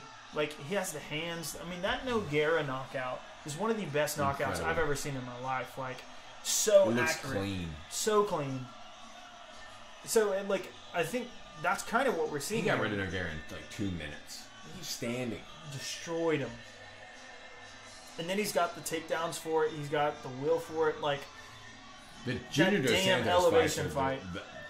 The second JDS fight is when I was like, all right, this dude's the best dude in the world. Right. He didn't stop beating his ass for 25 minutes. It just didn't stop. Yeah. Yeah, that was one of the... Those two fights were two of the biggest one-sided beatdowns in MMA history. And JDS was killing everybody. Everybody. He's spinning like heel kicks. Like Hunt. Like, who does that in the heavyweight division? In the third round. Jesus Christ. In the third round to throw a spinning back kick and flatline him. Yeah, like, you thought he was all hands until you saw that fight. You're just like, man. And Junior had a little run. Like, Junior beat Carlin, and then he won the title. He beat Mir, and he beat... Who else did he beat on the title run? He beat Frank... Oh, well, you already said Frank Mir. Actually, it was relatively short because I only think he had the 2 fights. Short, yeah. I think it was the 2 fights because after that, Kane was back already because he had 1 fight in between and then they rematched. Yeah. And Kane had Junior, Bigfoot. Like, yeah, it was kind of a weird title reign because it was like that was his in-between fight, and then he fought Bigfoot again. Yeah, a bunch of rematches. I would have loved to see him. He did fight Rothwell. I would have liked to see him fight a little bit more variety, but he really was just... He was fighting the top of the top, but him versus Alistair would have been awesome. You weren't fucking with him, dude. No. All right, so what are you drinking, by the way? Just water, excess water. Not really. Do you feel like you can get through that before this fight and then take a shot? Is there going to be a really bad idea? I'll take a shot right now. Well, I mean, you just want to take a shot out of the bottle? Yeah, I'll keep drinking that. I don't care.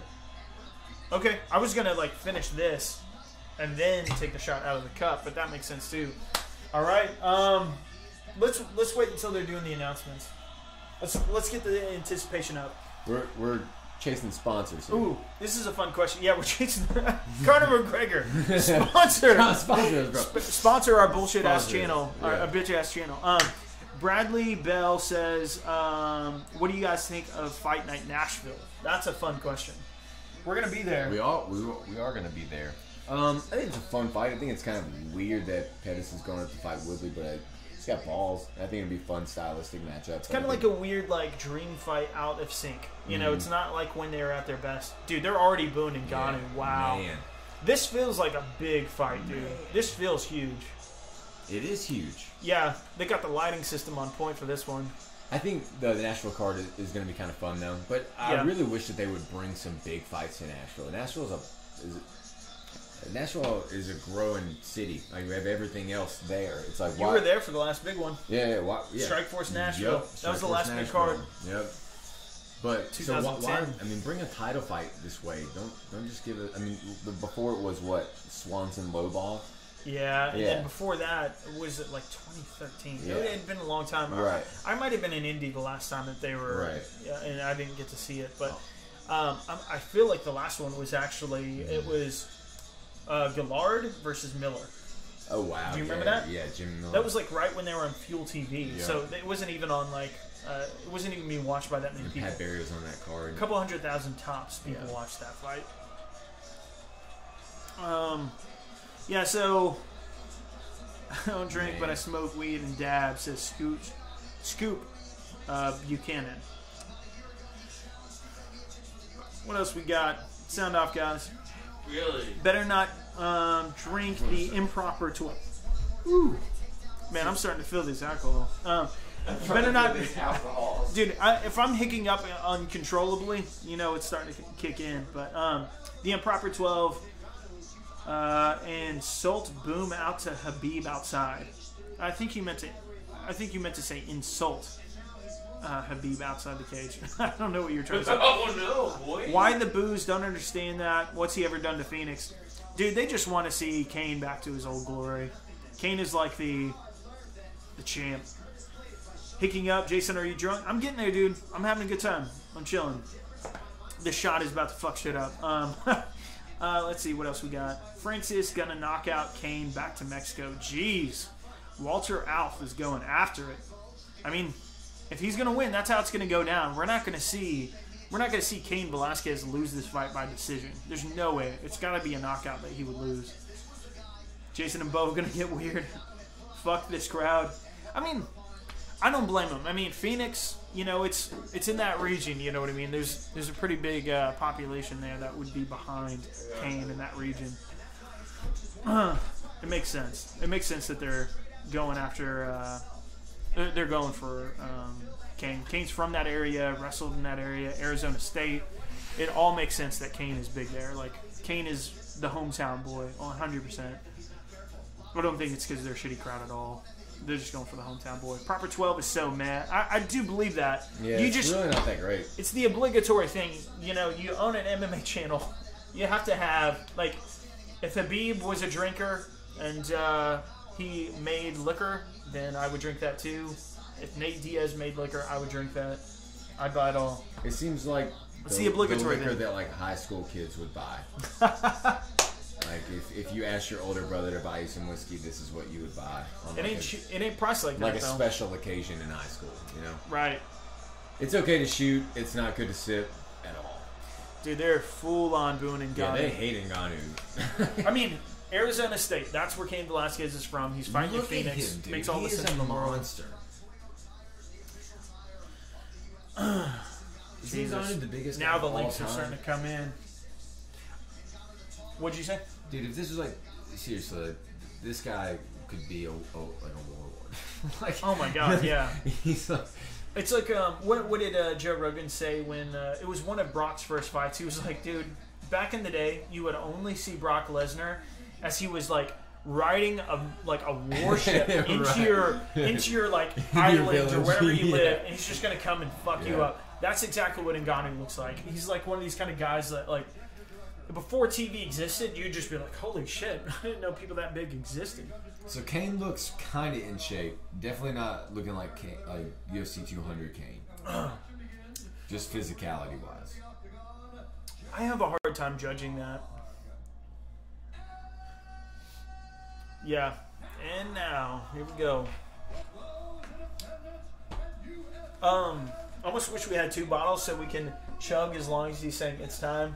Wouldn't be super fucked up if we did that. JT-Bo's got this. JT-Bo's on point. Alright, well, before they start this. Alright, let's do it. Thank you for inviting everybody. I appreciate it. Alright, cheers to you guys. Cheers. Bo's taking the first shot. I drank all of it. I drank all the beers. I already did it. It's gonna suck. I did it. He's not even the best shooting. I can't stand it, dude. I'll drink it. It's sweet. It's sweet. I don't drink liquor straight anyway. Give it to me. Kinda No, tastes I'll like- drink it. I will love These are uncontrollable responses by me right now. No, I already drank. Oh no, this one. It tastes like a bad whiskey with vanilla creamer in it. Proper 12. If you don't care what it tastes like. Yeah, if you don't give a shit. That's actually I mean, very good. It's very sweet. Here's the thing. Gotta give it some credit. It is alcoholic. That's you know? true. So That's it true. will, it will get you drunk. Look at Kane. He's back. That guy sounds fucked up. Here That we was go. the worst ad for Proper 12, our sponsor, that could have ever happened. Yeah. Oh, God, this is awful. Thank Because goodness. we don't give a fuck. Thank goodness. We got money. Yeah, straight booze for That's what Ngannou. everyone man. said in the chat. I apologize. Improper 12. Clever. It's clever. Oh, no, let me get these. Shit, there's so many. There's so many. All right, guys. Who you Yeah, picking? they start kicking up. It's one person that's posting it, Yeah, I though. got him. I got him. Yeah, you got him. JT-Bo got him. You out of here. JT-Bo's Jason my went boy. from wine to whiskey. Terrible plan. Yes, You're not JT-Bo. lying. You're Yeah, not not lying. a great idea. You're not lying. Objectively, not a good idea. All right, here we go, guys. All right, JT-Bo got it. Woo! All right. Here we So go. I say Kane third Let's turn it up a round. little bit. I say Kane third Kane round. third round? Yeah, who you got? What Oh, I got round? Kane, but round 2. Round 2. Yeah, need a little bit Dude, more. Ngannou could sleep him. Yeah, you Ngannou could never sleep know. him. He could land one punch as soon as this fight starts. Here we Wonder go. You what ready? Kane's gonna You ready, do. Bender? I'm ready. For that timer? You look like you're ready. Trying to click it. Here we go, I don't see boy. Go. anybody say anything though. Let's go. Ngannou looking mean. Dude, I'm I did amped. it. I did it. You did it. Nice work, man. All right. Kane shoots a low single. No, I'm just kidding. He said he was planning to strike with him. He literally Really? did say that because it's like the Crone Gracie fight. Yeah. He was like, I know that he knows that I'm going to go for a takedown, so I'm going to have to set up my takedown. Yeah. I can't just go for it out Big of nowhere. head kicks from Kane. Oh. Oh, kind of. Oh! Yeah, he's already out. No! Damn it, that was too soon. Jesus Christ. Kane got caught with a big shot and just got knocked out. His in knee 20 blew out. seconds. His knee blew out. It Yeah. did blow out. Jesus Christ. It's all over. God, It's like 20 that, like a seconds, dog dude. stick. I don't even think that was a KO. I 20 think his knee seconds. blew out. No, dude, he was done. I get it for when you're like watching a big heavyweight like that can strike like he can, but like I think his knee blew out. Dude, Kane is gone for another year. No, listen to me. I don't think Kane got That's what knocked I'm out. saying. I think his knee blew out. I don't know think he it. even got knocked down. His knee blew out. He's gone for another year is what I'm saying. Oh no, I agree. Yeah. I just don't think he got stopped. I mean, I guess he was covering up though. Like, yeah, that didn't even land. All right, so he gave out right there. He didn't get. He didn't even get stopped. He didn't even get stopped. Damn it! He just got hurt. His knee just gave out. He didn't get stopped. Whoa! It literally just went out on him. No. Dude, he's done after that, man. Yeah, and maybe that's too soon to say, but like for his knee to just give out like that, That's not really that good of a win. it's already though. happened. You know, he Yeah. got Oh, hurt. right. That's not what you wanted to see, man. Fuck. That's not what you wanted to see. Fuck. He said he was healthy coming into this fight. 25 seconds, man. Oh my god, that was a train wreck. No, I'm finishing done, it, dude. man. One shot is enough proper 12 for me. Jesus Christ. Game over for me. God. Yeah. That's disappointing. Well, man. That's legit disappointing. What a way to end this guy. You've been out for 2 years. The first fight you have back, your knee blows out. A reoccurring injury. This has already happened. He's fucked. I mean, I love Kane. You okay? I was rooting for Kane this whole fight. God, Kane. Ah, Jesus Christ, man. Oh, man. What are you guys saying? Let's read back some of this. They call me Mr. Glass. Oh, man. Oh, you guys are going straight for it. What the fuck was that? Damn. Let's see. Such an odd weekend of MMA. You are not wrong about that. That is a really great point. Edward K just posted such an odd weekend of MMA. How can you not disagree with that? We had one fight blown out with a ball shot.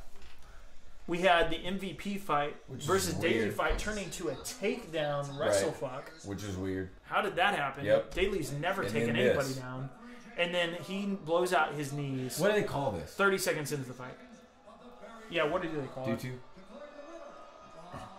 Yeah, they're already booing. They called it a knockout. I mean, it makes sense for him to have ruled it. At the time, it looked like he was hurt from a punch. It looked like he was hurt from a punch, but it was an injury. Let's turn it up. Let's see where this is. Yeah. Man, this is rough, dude. Contender Francis Ngannou.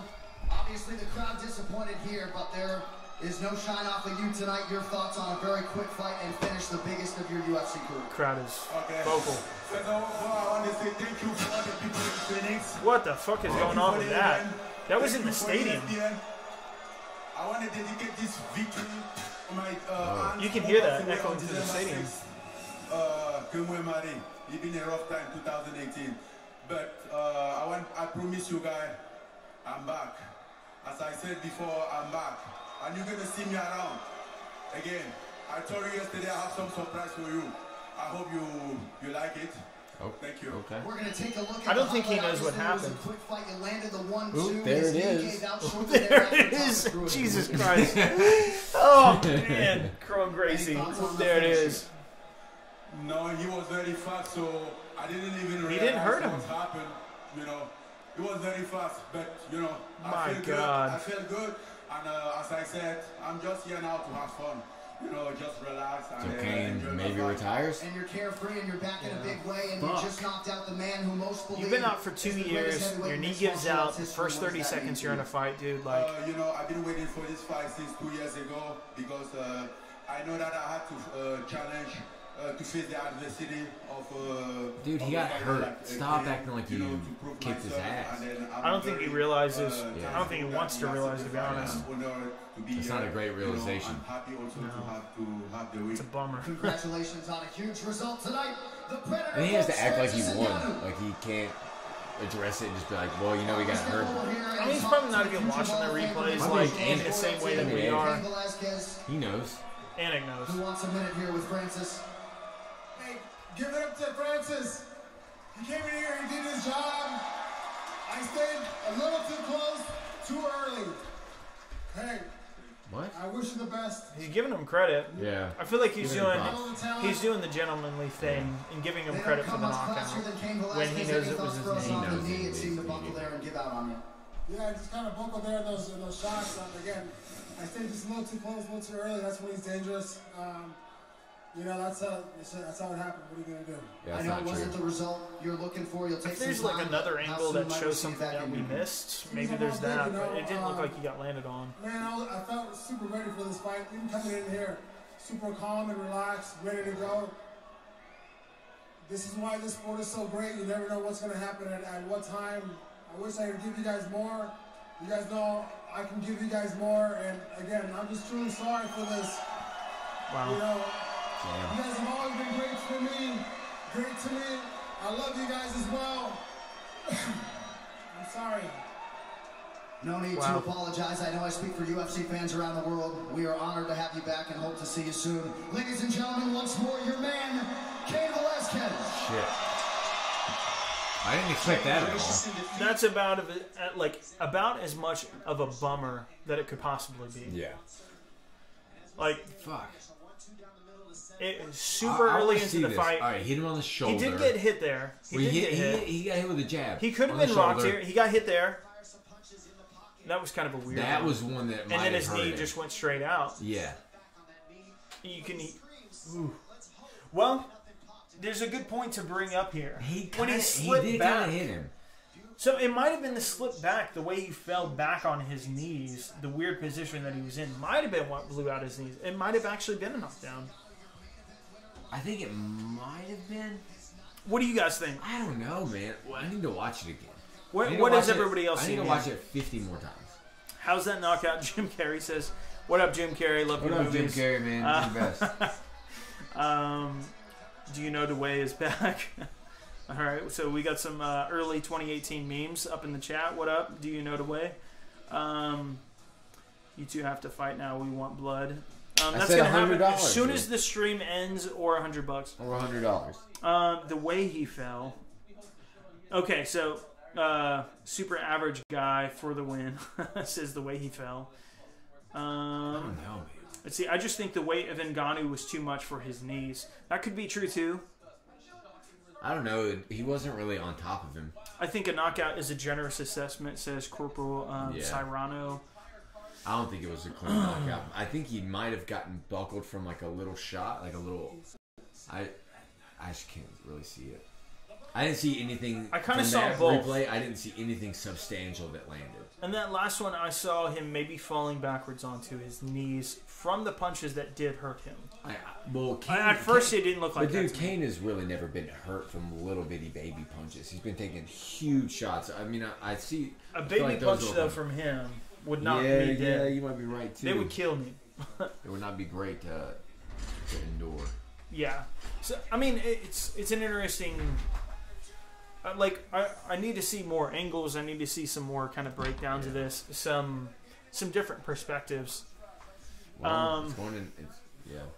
What I'm hearing a lot of people say that they feel like it's a strange thing to call a TKO is what JTivo says. Knockout clean or dirty. Definitely not dirty. I wouldn't call it dirty. Dirty knockout. Ngannou did nothing wrong. But it wasn't like a clean and out. Kirk Strongman says, or Stromgren, That's a pretty reasonable dyslexia. Ariel and Shayla. Very sensitive knees is what he says. Surprise, surprise, King got injured, says Listbot.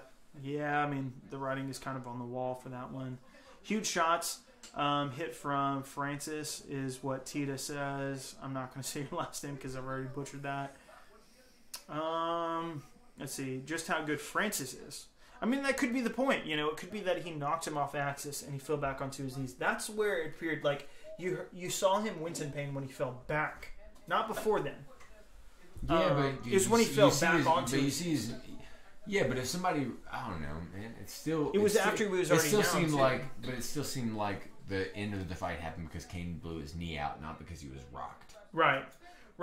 That's true too. It seemed more painful than a good point. than him being out and rocked and stuff. Like he clearly cries out in pain, and then Ngannou keeps hitting him, and then he turns over and it's done. Right. So he maybe got rocked, and maybe that's actually what knocked him down. But what finished him was his knees. Well, it's like, remember, like Carlos Condit kicked, or Tyron kicked Carlos Condit's leg off. Right. And I couldn't count that as like it's a clean win because it's like dude got his his ACL same got way with torn. Anderson versus Weidman. Kind of same thing here, but they were replaying the whole fight. I think right here.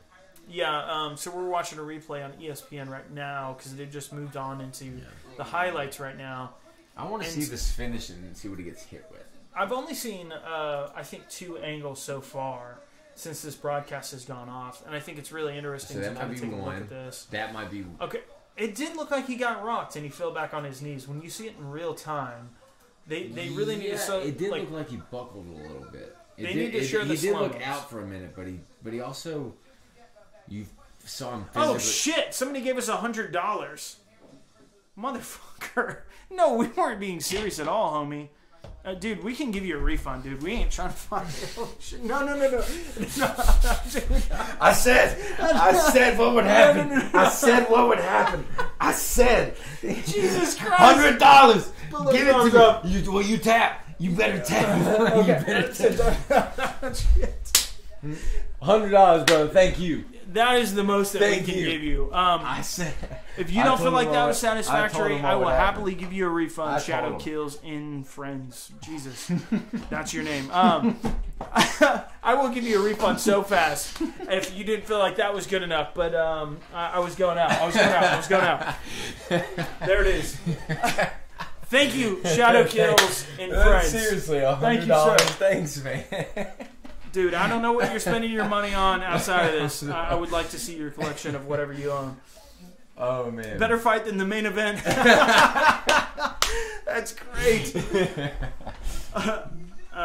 Bo, that was a terrible RNC. Good enough. More exciting than the fight, Evan Cox says. Bo undefeated. Dude, the GOAT right here. Give it up. Next is Artem Lobov. That's amazing.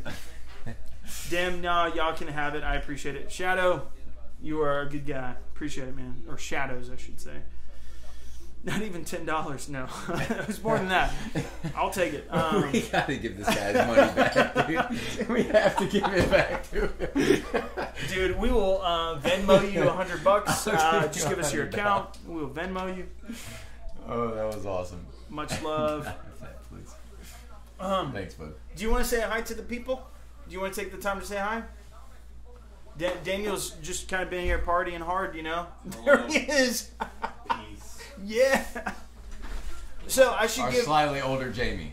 Elder Jamie. Slightly older Jamie. Yeah, that's not young Jamie. Slightly older Jamie. This guy bought me and Tom's tickets to go to UFC 229, and he hooked us up. So legit good dude here. Daniel's holding a joint. Daniel is holding a joint. You got your own bar. Yeah, you I'm about to fight you as well. No reason to fight it. You can go to a bar. Dude, if you guys want to do that the rest of the night, $100 for each one of those. $100 I'm down. Me and Bendorf are fighting now. Bigfoot Jamie says JT. That's great. $200. I'll fight the Domino's guy when he gets here. That's badass. All right, so we're just going to jump into a random kind of Q&A here. Yeah, you guys ask whatever questions you guys want. What do you guys think is next for Kane? What do you guys think is next for Ngannou? Ask all those questions now, and we can kind of just hang out with you guys as we kind of decompress on this. Yeah, that's what hurt. What's next for Chrome? Ryan Hall. Ooh, this John Jones disciple is blessing you with $10. May the picograms be with you. Juwan Pompey. Respect, my friends. Guys, thank That's you. dope. That's dope. Thank you. Off camera, Daniel is dabbing like crazy. Thank you, John Jones, disciple. All right, so let's see what you guys are saying. You guys raising trolls over there? 100%. How did that fucking right uppercut hit? Which one? No, that's what kind of hurt him, and that's what I think it actually did buckle him a little bit. He kind of got hit with a right uppercut, right, and then he kind of buckled, and then his knee went out. But he looked like kind of like a mini flash KO. Yeah, that's what I think happened. I think he fell back onto his knees, and that's what tore it. And honestly, because I mean, you look at that position. The more and more I watch it, the more and more it looks legit that he just got rocked. Right. Yeah, because you see him wincing in pain after he hits the ground. Very impressive for a 45-year-old. He looks 45.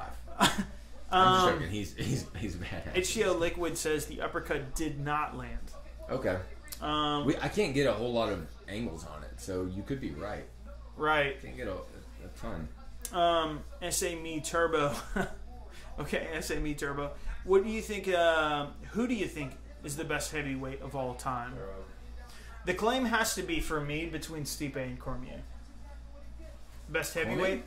Yeah, like if you were to compare, like it's unfair to compare Fedor versus this era. Ron Bader did. Ron Bader did. Ron Bader. Ron Bader. He won the Bellator. Ron Bader did. I mean, I don't want to discount that too much, but he did beat mostly a heavyweight tournament full of former light heavyweights and middleweights. Yeah. Rampage, Chael. I mean, obviously Bader was one of those people. I don't know. We had Mitrione, we had Fedor. Verdum is up there for sure. Verdum is in like the top 5 for sure. But he wouldn't be the number 1. Absolutely. It's just kind of weird because all of the best heavyweights of all time have recent losses that are bad. Yes. Some of them. And the way he lost to Stipe was. I think you have to shake the fact of like just because you get knocked out doesn't mean you're not awesome. Like everyone gets knocked out. It's the way he got knocked out though was actually like, dude, why did you rush him like that? Which one? Him? Stipe. Stipe. Oh, Stipe. The way he lost the title. Oh, Verdum. Stipe. Yeah, Verdum. Oh. Who are you talking about? I don't know. They've all been knocked out, dude. They've all been knocked out. Which knockout are you talking about? You were talking collectively. Well, Stipe's been knocked out. DC's the only one. Lex Chumbawamba is what Daniel just posted in the chat. That is the best question asked tonight. Holy shit. 1990s. Well, they've all been knocked out. Verdum's been knocked out. Fedor's been knocked out. Kane's been knocked out. DC's been knocked out. He's saying that because the lyrics are "I get knocked down" and people are already saying that. That's brilliant. All right. So let's see what other questions. But you raised a really good point. Was 1 week fight no gloves? I don't know who he's talking about. What's that? They definitely wore gloves tonight, so you're not talking about tonight's fight. I must have missed whatever context you're coming out of there. Whoop, there it is. I'm gonna have to crow there. Whoop, there it is, bro. I can't believe you said whoop, there it is. Ngannou never got stopped. That's true. That's definitely true. And Stipe is a finisher, but he was playing the long game. He wasn't going for the finish. He would have never got that. They're showing basketball highlights. That was one of the coolest things I've ever seen, though. That was pretty dope. That was sick. It was a bounce like alley-oop. Let's see. He blew out his knee. That's what I'm hearing a lot of. Max Holloway versus DC for the true heavyweight GOAT. That's going down. Dude, Max would probably take that fight. Max would fight anybody. Yeah, he's that type of new BJ Penn. He's like Tony. That's why that fight is so interesting because Tony wanted to fight fucking for Doom. He was right in his face and he was standing up. I'm not opposed to that happening. Jesus Christ, can you imagine? Dude, you imagine the stories of that? Like, the large majority would be the bigger dude beating up somebody. But if a 160-pound dude beat up a 260-pound guy? I'm sorry. Daniel just the drunken post. Yeah, that was the bad one. Yeah, dude, the drunk posts are fully welcome. Liddell. You put Little, though. You misspelled that. Chuck Little? Chuck Little versus Brock Lesnar. Oh, Chucky Little. Dude, I love me some Chuck Little. Little. We're messing with you. Don't worry. It's not that serious. Better question, waffles or pancakes? Waffles all day, dude. Waffles, bro. Yeah, what kind of fucking clown they got that perforation in it, dude. That's a clown question. Thank you, everyone, for memory on point. Says Poot 11111. Let's get some questions. Yeah, I'm looking for some question, guys. It's time to ask. BJ Machida happened, so really good point there. We're talking about these fights between like Tony and Verdum. BJ was a badass. BJ man. actually did it versus BJ Machida. did He didn't shit. just talk shit. He actually did it. Dan came made of glass now. I don't think that's fair to say. The way he did fall back on his knees probably would have like tore somebody's ACL or MCL. Like it was one of those weird positions where his knees were not straight the way he fell back. I think he got rocked. And he's a heavyweight. And then He's 250 his pounds. knee blew out. I think it's just what happened. I think he got rocked and he fell back on his knee. And then he lost his balance and then his knee blew out. Yeah. That I think that happened too. Like I think he got caught and then he got hurt. It's like, just sadly one of those wins. It changed it's my just mind seeing the replays. It's sadly one of those wins, but it's like, yeah, he did get rocked. Like there's nothing he can do. And Ngannou deserves that. Like we were both against it at first, but we saw the replays. Our minds were changed by the reality of what we saw. If something blew, you're looking at another 9-month layoff. 9 months. At least sucks. Some people can do 6 months, but man, he's a heavyweight who's done that already. It's going to be really bad for him. Okay, so we got a good question here from Kyriakos Christou. Did Ngannou even land that uppercut clean? So this is what we've been talking about. But it kind of looked like he did. I think he landed it, or I think he landed one of the punches before it at least. Yeah. And I think that's what led to the fall. And that's what we saw. Yeah, I think it kind of... It looked like it hit to me, but I couldn't see it enough times. So. What up, A-Dog? I've seen you in the chat a lot of times. Good to see you back in here. MMA on point. You staying here all night long? No, we're not going to stay here all night long. I think we're done. No, I mean... Jesus Christ. Dude, Bendorf is high, and my boy is... He's having a good time. Not at all. This is why he's here. He's a good dude. Yeah, I think from watching the replays, I do think it was a legitimate uppercut, and he fell back on his knees, and that's when his knees tore. Right. Originally, when we were watching it in real time, and we saw the first replay, fast. that's what I thought it was. I thought it was his knee that blew out. Right. But watching it over and over again, he didn't fall for no reason. And you didn't see him wincing in pain until he hit the ground, which showed that the pain started kicking in after the knee blew out, which was as he was falling. You fall onto your knees and you're 250 pounds, you're going to blow that knee out. You can't fall backwards onto your knee like that. Yeah, like, I would probably blow my knee out. It's just the worst thing that could have happened. It's the worst possible thing. thing. An injury, because it's not definitive, man. I don't care which way it went. It just needs to be definitive. Yes. Should DC avenge his friend? Absolutely. I'm up for that fight. Let's fucking go. Yes. Who missed that question? Build a narrative around that. That's awesome. Yeah, I'm losing your question here, wherever it was. John has to fight. Asked that question. Yes, I agree with you. John has to fight Smith, so DC versus Ngannou. That looks good. Mm-hmm. It's not a legendary fight per se, but there's not really many legendary heavyweights he could fight left. John Jones is the only legendary fight. Lesnar, Jones. Might be legendary for what it earns. That might be legendary for what DC does in that fight, but it won't be legendary because it's DC versus Brock per se. You know? I think DC beats Lesnar handedly. Yes. He might beat Kane John. has that blueprint. He might beat John at heavyweight. Yes. He won those first 2 rounds of that rematch. I think. Yes. I think so. He has knockout power at heavyweight, which he didn't have at light heavyweight. Standing, he was beating John. Yes. And then that head kick came. Yep. And kind of out of nowhere. He got caught in reality. It wasn't a definitive fucking beatdown for 3 rounds. Agreed. Yes. So that's still a competitive fight, no matter what. How weird is that though? Cormier could legitimately, like, if he dieted like super hard and worked really hard, he could be a middleweight. He's 5'10". 5'10". Dude, he is a middleweight. He's he's got the frame for a middleweight. He's better Roy Nelson. That's what he is. Like he's a dude. Way better. He literally could. They used to call him Black Fedor for a reason because he's got the same kind of physique. Dude, he could be 170. Yeah.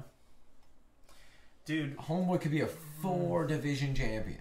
Like if he dieted to the extent that he had abs, and maybe it's not possible. Maybe he just has genetics that says he could definitely do 185. He could do 185. He could do 185. No question. We saw him almost die trying to do 205. We saw the towel and all that shit. But he always said when he was off, he would always eat. He would always go back to these tendencies that would make him gain weight again.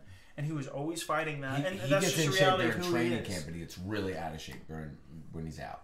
Yeah, it's like looking back in the old days, seeing all these old boxers and stuff, like seeing, what was the one where they gave up? Sugar Ray Leonard versus Roberto Duran. Roberto Duran, when he just in quit? between that second fight, he just ballooned up. Right. And then they booked the fight last minute so that, because they knew he would still be out of shape and he would be trying to recover. And that's when they booked the fight. Obviously, Sugar Ray Leonard was the better fighter. Right. That's certainly true. But this is like a thing that it's not just DC. It goes back throughout the history of combat sports. Could you imagine that? Like if he got with the Sam Calavita guy, the guy that got TJ down to 125 so easily. Sure. Like, and if he followed it. Yeah, and if he actually followed it, he could be fighting. He could beat Robert Whittaker. You could have GSP versus DC. Ooh, wow. Wow. You could actually have those fights. My God. If he could be super disciplined, but that says a lot. Can you imagine that? The strongest test that John Jones has is a dude that's like kind of a little on the out of shape side, middleweight guy. That's the thing, man. Like, isn't that crazy? That nothing says to him. He's fucking incredible. Like DC is incredible. Maybe number 2 pound for pound in the world, but could arguably be fighting an entire weight class. The physical gifts don't appear to be there for him. Like we were talking about mental, like, and how fighters talk about this all the time, and how some fighters have rated as high as 80%. Right. DC is an embodiment of that. Right. He's a guy that if he got in his own head about his own physical ability, whatever it might be, right, he could tell himself, "I'm not going to be good enough for this." But that guy became an Olympian, and yes, he did fail because of weight, but he made it that far. And guys like Cejudo beating TJ Dillashaw, and the real test, of course, will be very soon. Somebody just posted a shit ton of emoticons. Jesus Christ. Well, we have any more questions? I think we could probably damn Slavic for a while. Okay, so yeah, so all these points to be made, like it is that impressive who DC is and what he's done. Chat needs to get Jason Tom Smoke up. You definitely made a typo. That's not what you meant to say. There's some questions, guys. I didn't say anything about Tom. What? Yeah, let's see. Let's kind of scroll up here because we asked for questions earlier and then we got off on a tangent there about. That never happens. But do you think DC will retire before the end of the year? I do think he will retire before the end of the year. I think March being pushed back to December is really pushing it for him. The only thing that I could possibly see happening is he has 2 wins that are really strong and he needs a little bit more of a layoff than he expected. And then he says, I'm going to close out my career with Jones, or I'm going to close out my career, say Brock doesn't happen. And so he says, I'm going to close out my career with Brock. I don't think he's going to do it against Stipe. I don't think he's going to do it against Ngannou. It would have to legendary fights. Yeah, it would have to happen before legacy kind of fights. Brock makes sense. Because then you could transition over to WWE if you needed to. Brock would need to happen before that. It wouldn't be the fight that holds him over 2019. I think it goes Brock Jones done. Yeah. Brock John Jones done. And that John Jones fight is going to be competitive. Like, it really I like the Ngannou fight, but dude, Ngannou, that's a scary fight. I think Ngannou is the next dude. He's just going to be your next champ. That's just what's going to happen. But it's when DC leaves. It's like Israel Adesanya lost his first fight by a takedown when he was an amateur. He didn't come back until he was a pro. But when he came back, he was a fucking killer because he spent all this time working on his takedown defense and all these different things. And now he's at the cusp of a title shot for a reason. Like, he literally will probably fight next for a title shot because of the time that he took to build up his takedown defense. And Ngannou is that, and then he has the power to knock you out with a jab from any angle. Like, yeah, I actually wanted to ask you about that. Do you think that they don't give Kelvin the next shot? You think that they do Whittaker? I think Kelvin, as lame as it was, I think it was smart of him to bring that title out and kind of play that stupid gimmick because it kept his name in the headlines. It made people still think about him. And that's the world that we live in. It's not the world that I necessarily support, and I don't think that's the way it should work. I think he should get the title shot no matter what because he earned it, and he's not the one that lost the title shot. But I do think that he is in a legitimate risk of losing that title shot because Adesanya is the guy right now. He is the guy at 185. I don't think you can get a title fight off of a split decision win. That's just my mind. You got a split decision over Jacare and you get a title shot after Weidman just beat you. Sure. Like, I just think that after Weidman just beat you. Kelvin. Yeah, Kelvin. You're talking about Kelvin. I was talking about in my mind. That's what I'm saying. So I think that they should give the title shot to Staubach. Wow. See, that's the point I was kind of building up. I'm not sure what other people are saying, but I don't think people give a fuck about Kelvin Gastelum. Well, a lot of people really like Kelvin Gastelum on the hardcore fan side. Like, a lot of people in this chat really like Kelvin Gastelum. Like, I hear it all the time. Yeah. And I like Kelvin I brought up Gastelum. the same points that you have because I agree with you. Yeah. The Weidman loss. Oh, yeah, now, dude. He's a Dude, bad are you good? Respect. Seriously, are you good? I don't Absolutely believe that you are always good to do drive, so. actually, That's all at I all. do. I don't believe that you are. Dude. For sure. Be safe, okay? Please, dear God. Don't say that on Dude, YouTube. dude, there's a bed over there. Yeah, just go to sleep. Just pass Alright, out. I'm just gonna go to bed. Yeah, that's a Dude, good call. do that. Yeah, do Do that. that. instead. Definitely do that instead. Take care of your friends. All right, Bendorf is out, people. Bendorf is the guy who did the great job of moderating. There were some mixed results on some of the rounds, but for the most part, he banned the shit out of people that posted links, and that's He the did a major good thing job I of wanted. that, for He sure. killed those people that were posting links. So, Jesus Christ. yeah, he's an OG. He's been around since the beginning. Like Bo here. So, Hey, someone called me the founder. I mean, that's true. I mean, it legitimately is true. It is I true. came up with the name, so I don't know how much you give that weight over to me. 10, 15%. I thought you were just gonna be silent. By the way, 15%. is she bringing the pizza? No, it's gone. No, there's no. Did you pass up on it? No. It was going to get delivered, but We're talking about food. You live in the middle of nowhere. Oh, true. Pizza is not able to be delivered. The here. only place I can do it is Michael's, but they close at like 10, so they're closed. Yeah. Yeah. You're right. Yeah. We'll figure it out. Jason lives in the middle of nowhere. Do you guys want to hear us talk about food, or? Yeah, like we're trying to be fat asses at the end of the night. That was a great question, though. Dank Soviet Socialist. sure. Hell of a Jesus name. Christ. I don't know who you're trying to appeal to right now, but Nothing to think about. but that was a great question. So who cares? We're gonna take a couple more. Has the main fight happened yet? Yeah, sorry, the fight is over. It was ended. incredible. It was incredible. Incredible. Back and forth But fight. you missed the best It fight was on the planet a ever. 5-round war. One MVP says Brago D Clown. You are correct. Another $100 and I'll fight Jason again. We'll go get pizza. Dude, yeah, I'll give another shout out there, dude. Shadows Killing Friends is on point. Yeah, what else we got here? What's Ngannou's play after this? That's a great question. I think DC is the play that he should try to go for. He may not get that fight. Right. DC is wrapped up in this Brock fight. Stipe, I don't think he wants that fight again because I think he feels like Stipe needs to fight somebody else first. Right. Which is a reasonable request based on the history of... Like, if you watched earlier, we talked about immediate rematch title shots. That's a good call. But... Well, Stipe came in... Like, if Stipe on the back nine of last year said...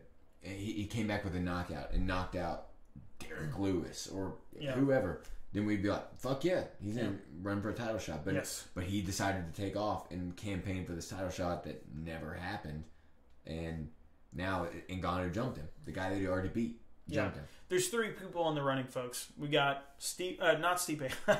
Go for the wrong one first. Lesnar. Alex Caceres.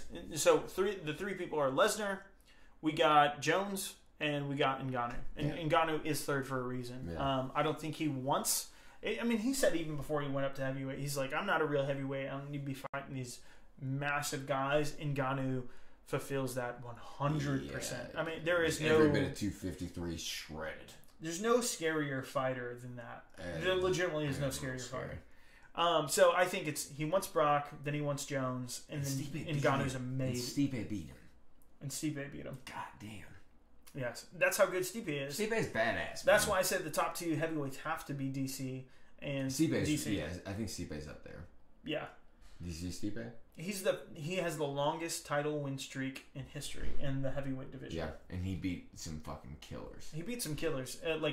He beat JDS, he beat Ngannou, he beat Verdum, some of the best heavyweights of all time. So it's hard to make any other points that go against that. Oh, forgot the backpack.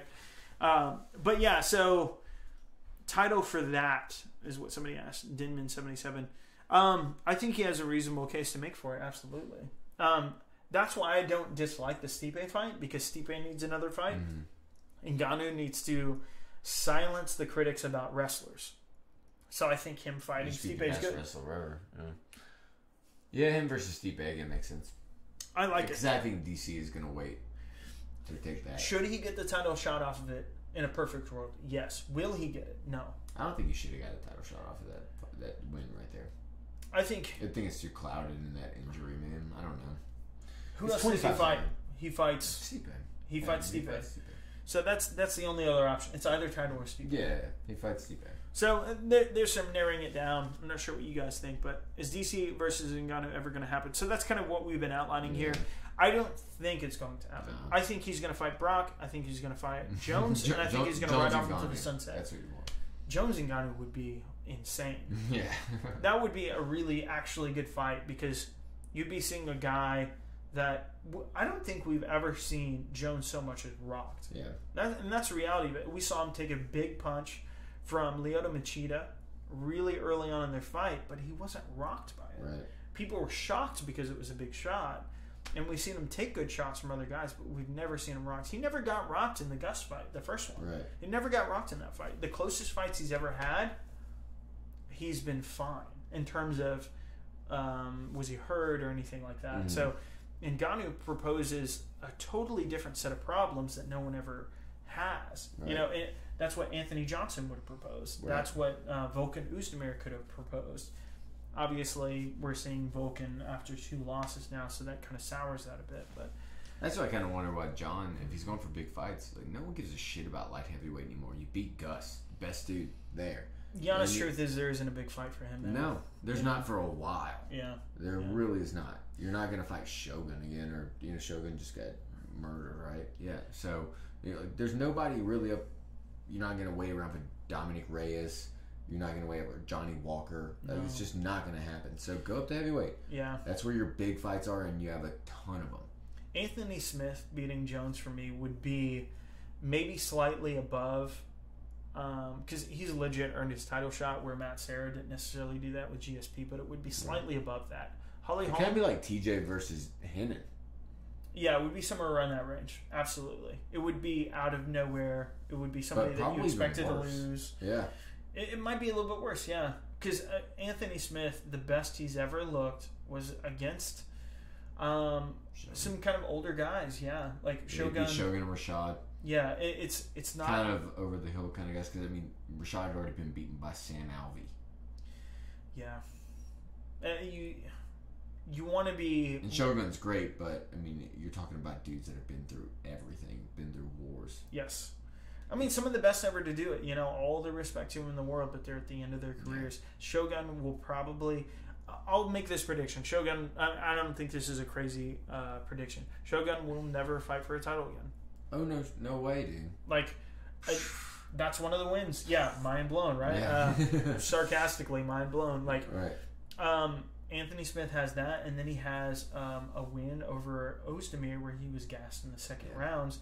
We've seen Jones in 5-round wars against Gus and Cormier, and he wasn't nearly gassed. He could have fought another 2 rounds from the way it looked at the end of the fight. I can't imagine him beating John over 5 rounds. He'll have to catch him. He'll have to catch him. I mean, it's going to be a power question. But then John, it's like, what do you do, man? You're going to keep fighting a light heavyweight. No one cares. So go up and fight Stipe. Go up and fight Ngannou. Go up and fight DC again. Dominic Reyes is the next challenger, and it feels like he needs another fight or 2 before he's there. So it does make sense to fight DC one last time. I said it before, though. Anthony Johnson coming back, though. That's the game changer. Anthony Johnson would fuck shit up. At heavyweight. Yeah, at heavyweight. He just looks like a straight bodybuilder now. Like, he might have to cut weight now. Like, yeah, for sure. Him versus Ngannou. He was probably 230 when he was a light heavyweight. Yeah. He's probably, I don't know, 280 now. Yeah. Like, he's fucking huge. Gus should move up, too. Fuck it. Everyone moves up. Move him up. Let's go. Dude, JTvo is on his game. With a couple more questions. Yeah, banning those links. Thank you, JTvo, by the way. Really appreciate it. Yeah, thanks, bro. That was actually a really good idea by Daniel because you're an OG. I can't walk without my Cain Velasquez. Jesus Christ, Jordan Alex. Thank you for the super chat. Oh, that's man. Brutal. I can't walk without my Cain Velasquez. So mean.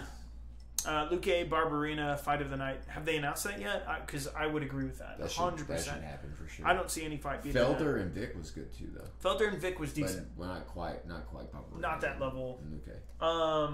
Yeah, we had some good fights earlier. We had the, Aljo fight. Luke Sanders beat Hennen Barrow. Yeah. Actually, opening up the card, which is kind of crazy. Right. Fight of the night, though. Is anyone taking a harder fall than Hennen Barrow? No.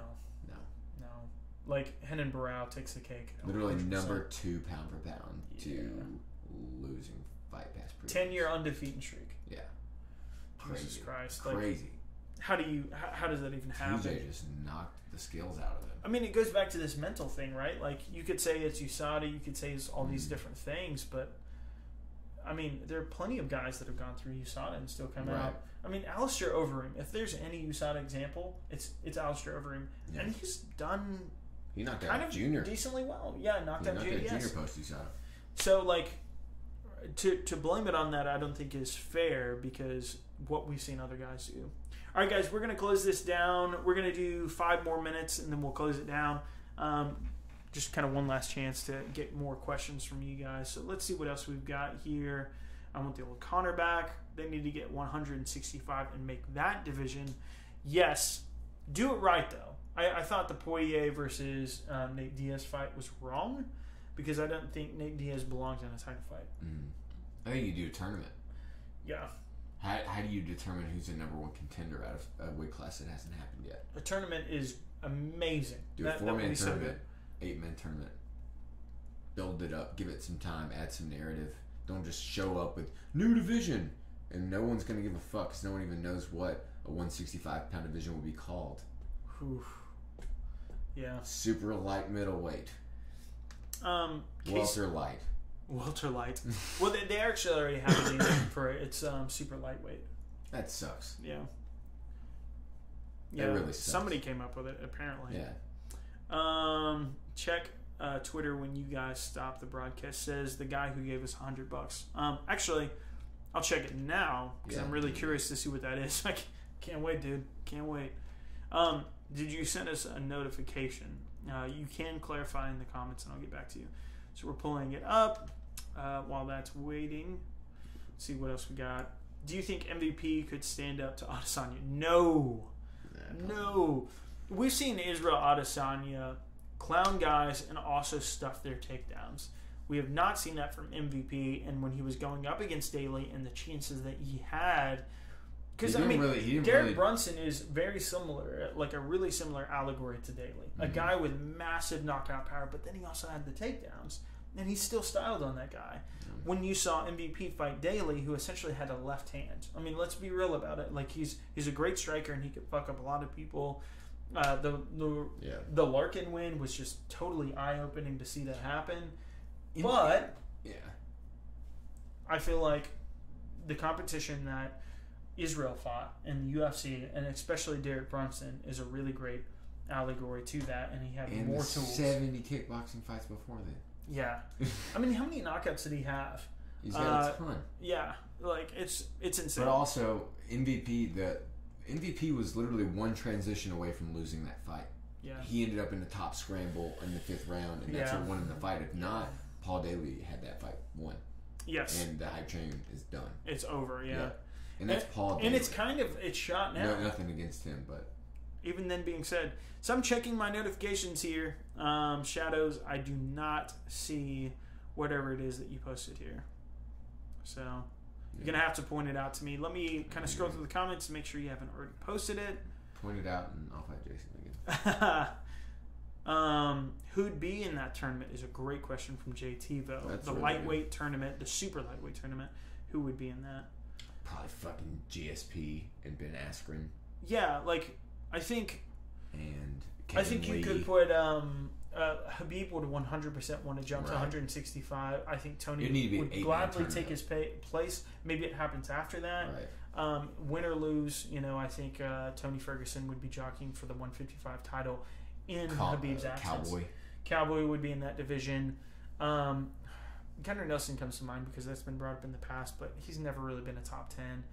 So I don't know. There's maybe Max about Holloway. 4 really solid names. Max Holloway. Dude, he would take it. He would absolutely. He wouldn't give a shit. But yeah, I think somebody like Nate Diaz would fit in there. I think somebody like Habib would fit in there. GSP. RDA. Cowboy was such a great one. RDA would make a ton of sense for that. He's a perfect example of somebody in between. Even Colby would make sense there. Yeah, Colby is going to be... I think he's... I've said it so many times, but I think he's going to get smashed by Woodley. Like, Woodley is a much bigger guy.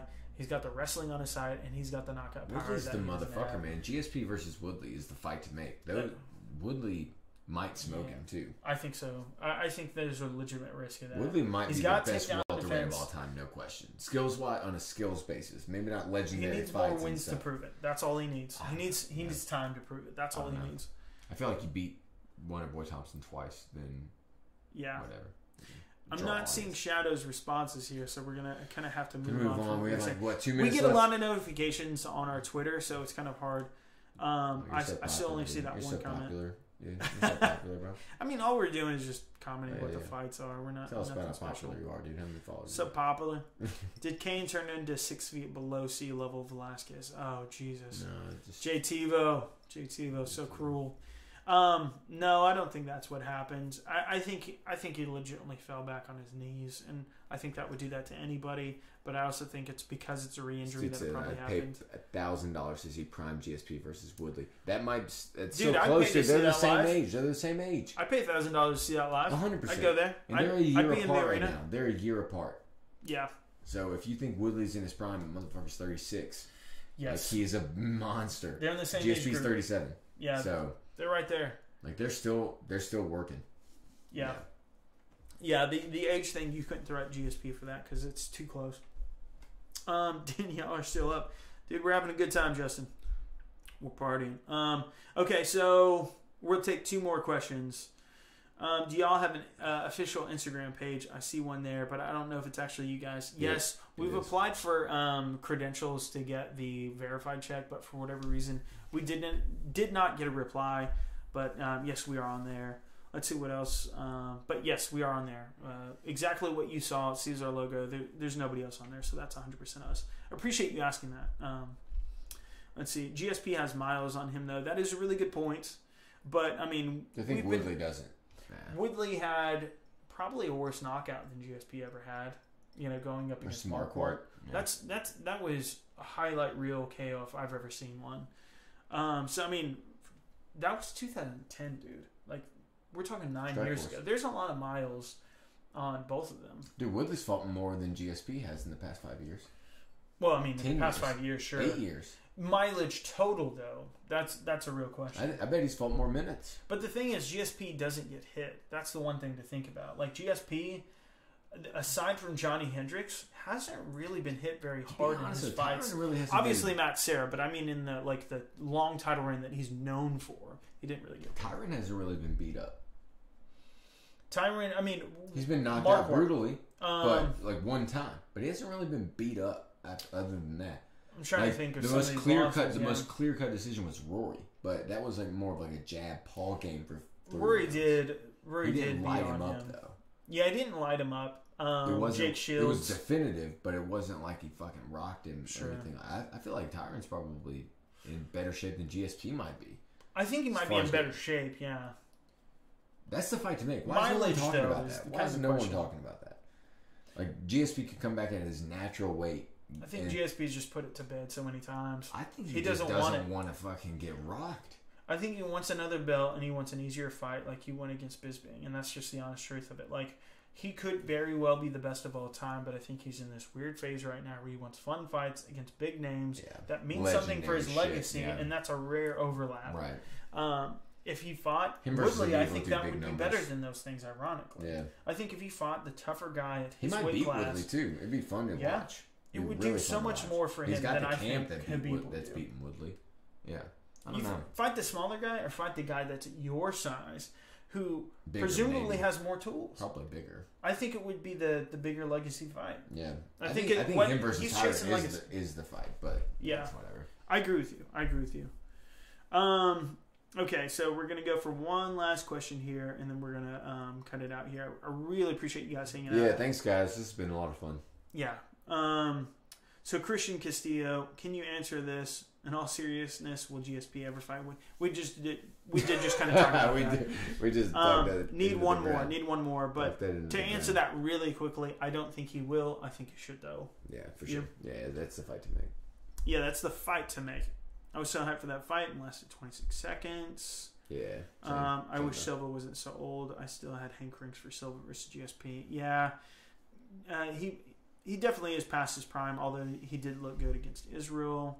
It's normal, guys. All right. Well, I think we're just going to go ahead and close it with that. not really seeing anything popping out to us question-wise. So really appreciate your time. We've had a blast doing this. This was just kind of one that we decided to do because we were so excited about this fight, and we thought you guys would enjoy a fight companion for this. We won't be back for 235. Unfortunately, I'll be out of town, but we will be back for the next pay-per-view. And if we decide to do another one in between, we'll let you guys know. So You're fired. Fired. Thanks, guys. Cool. Thank you. Do you mind hitting stop on the stream for me since Daniel took off? Peace out, guys. Really appreciate it.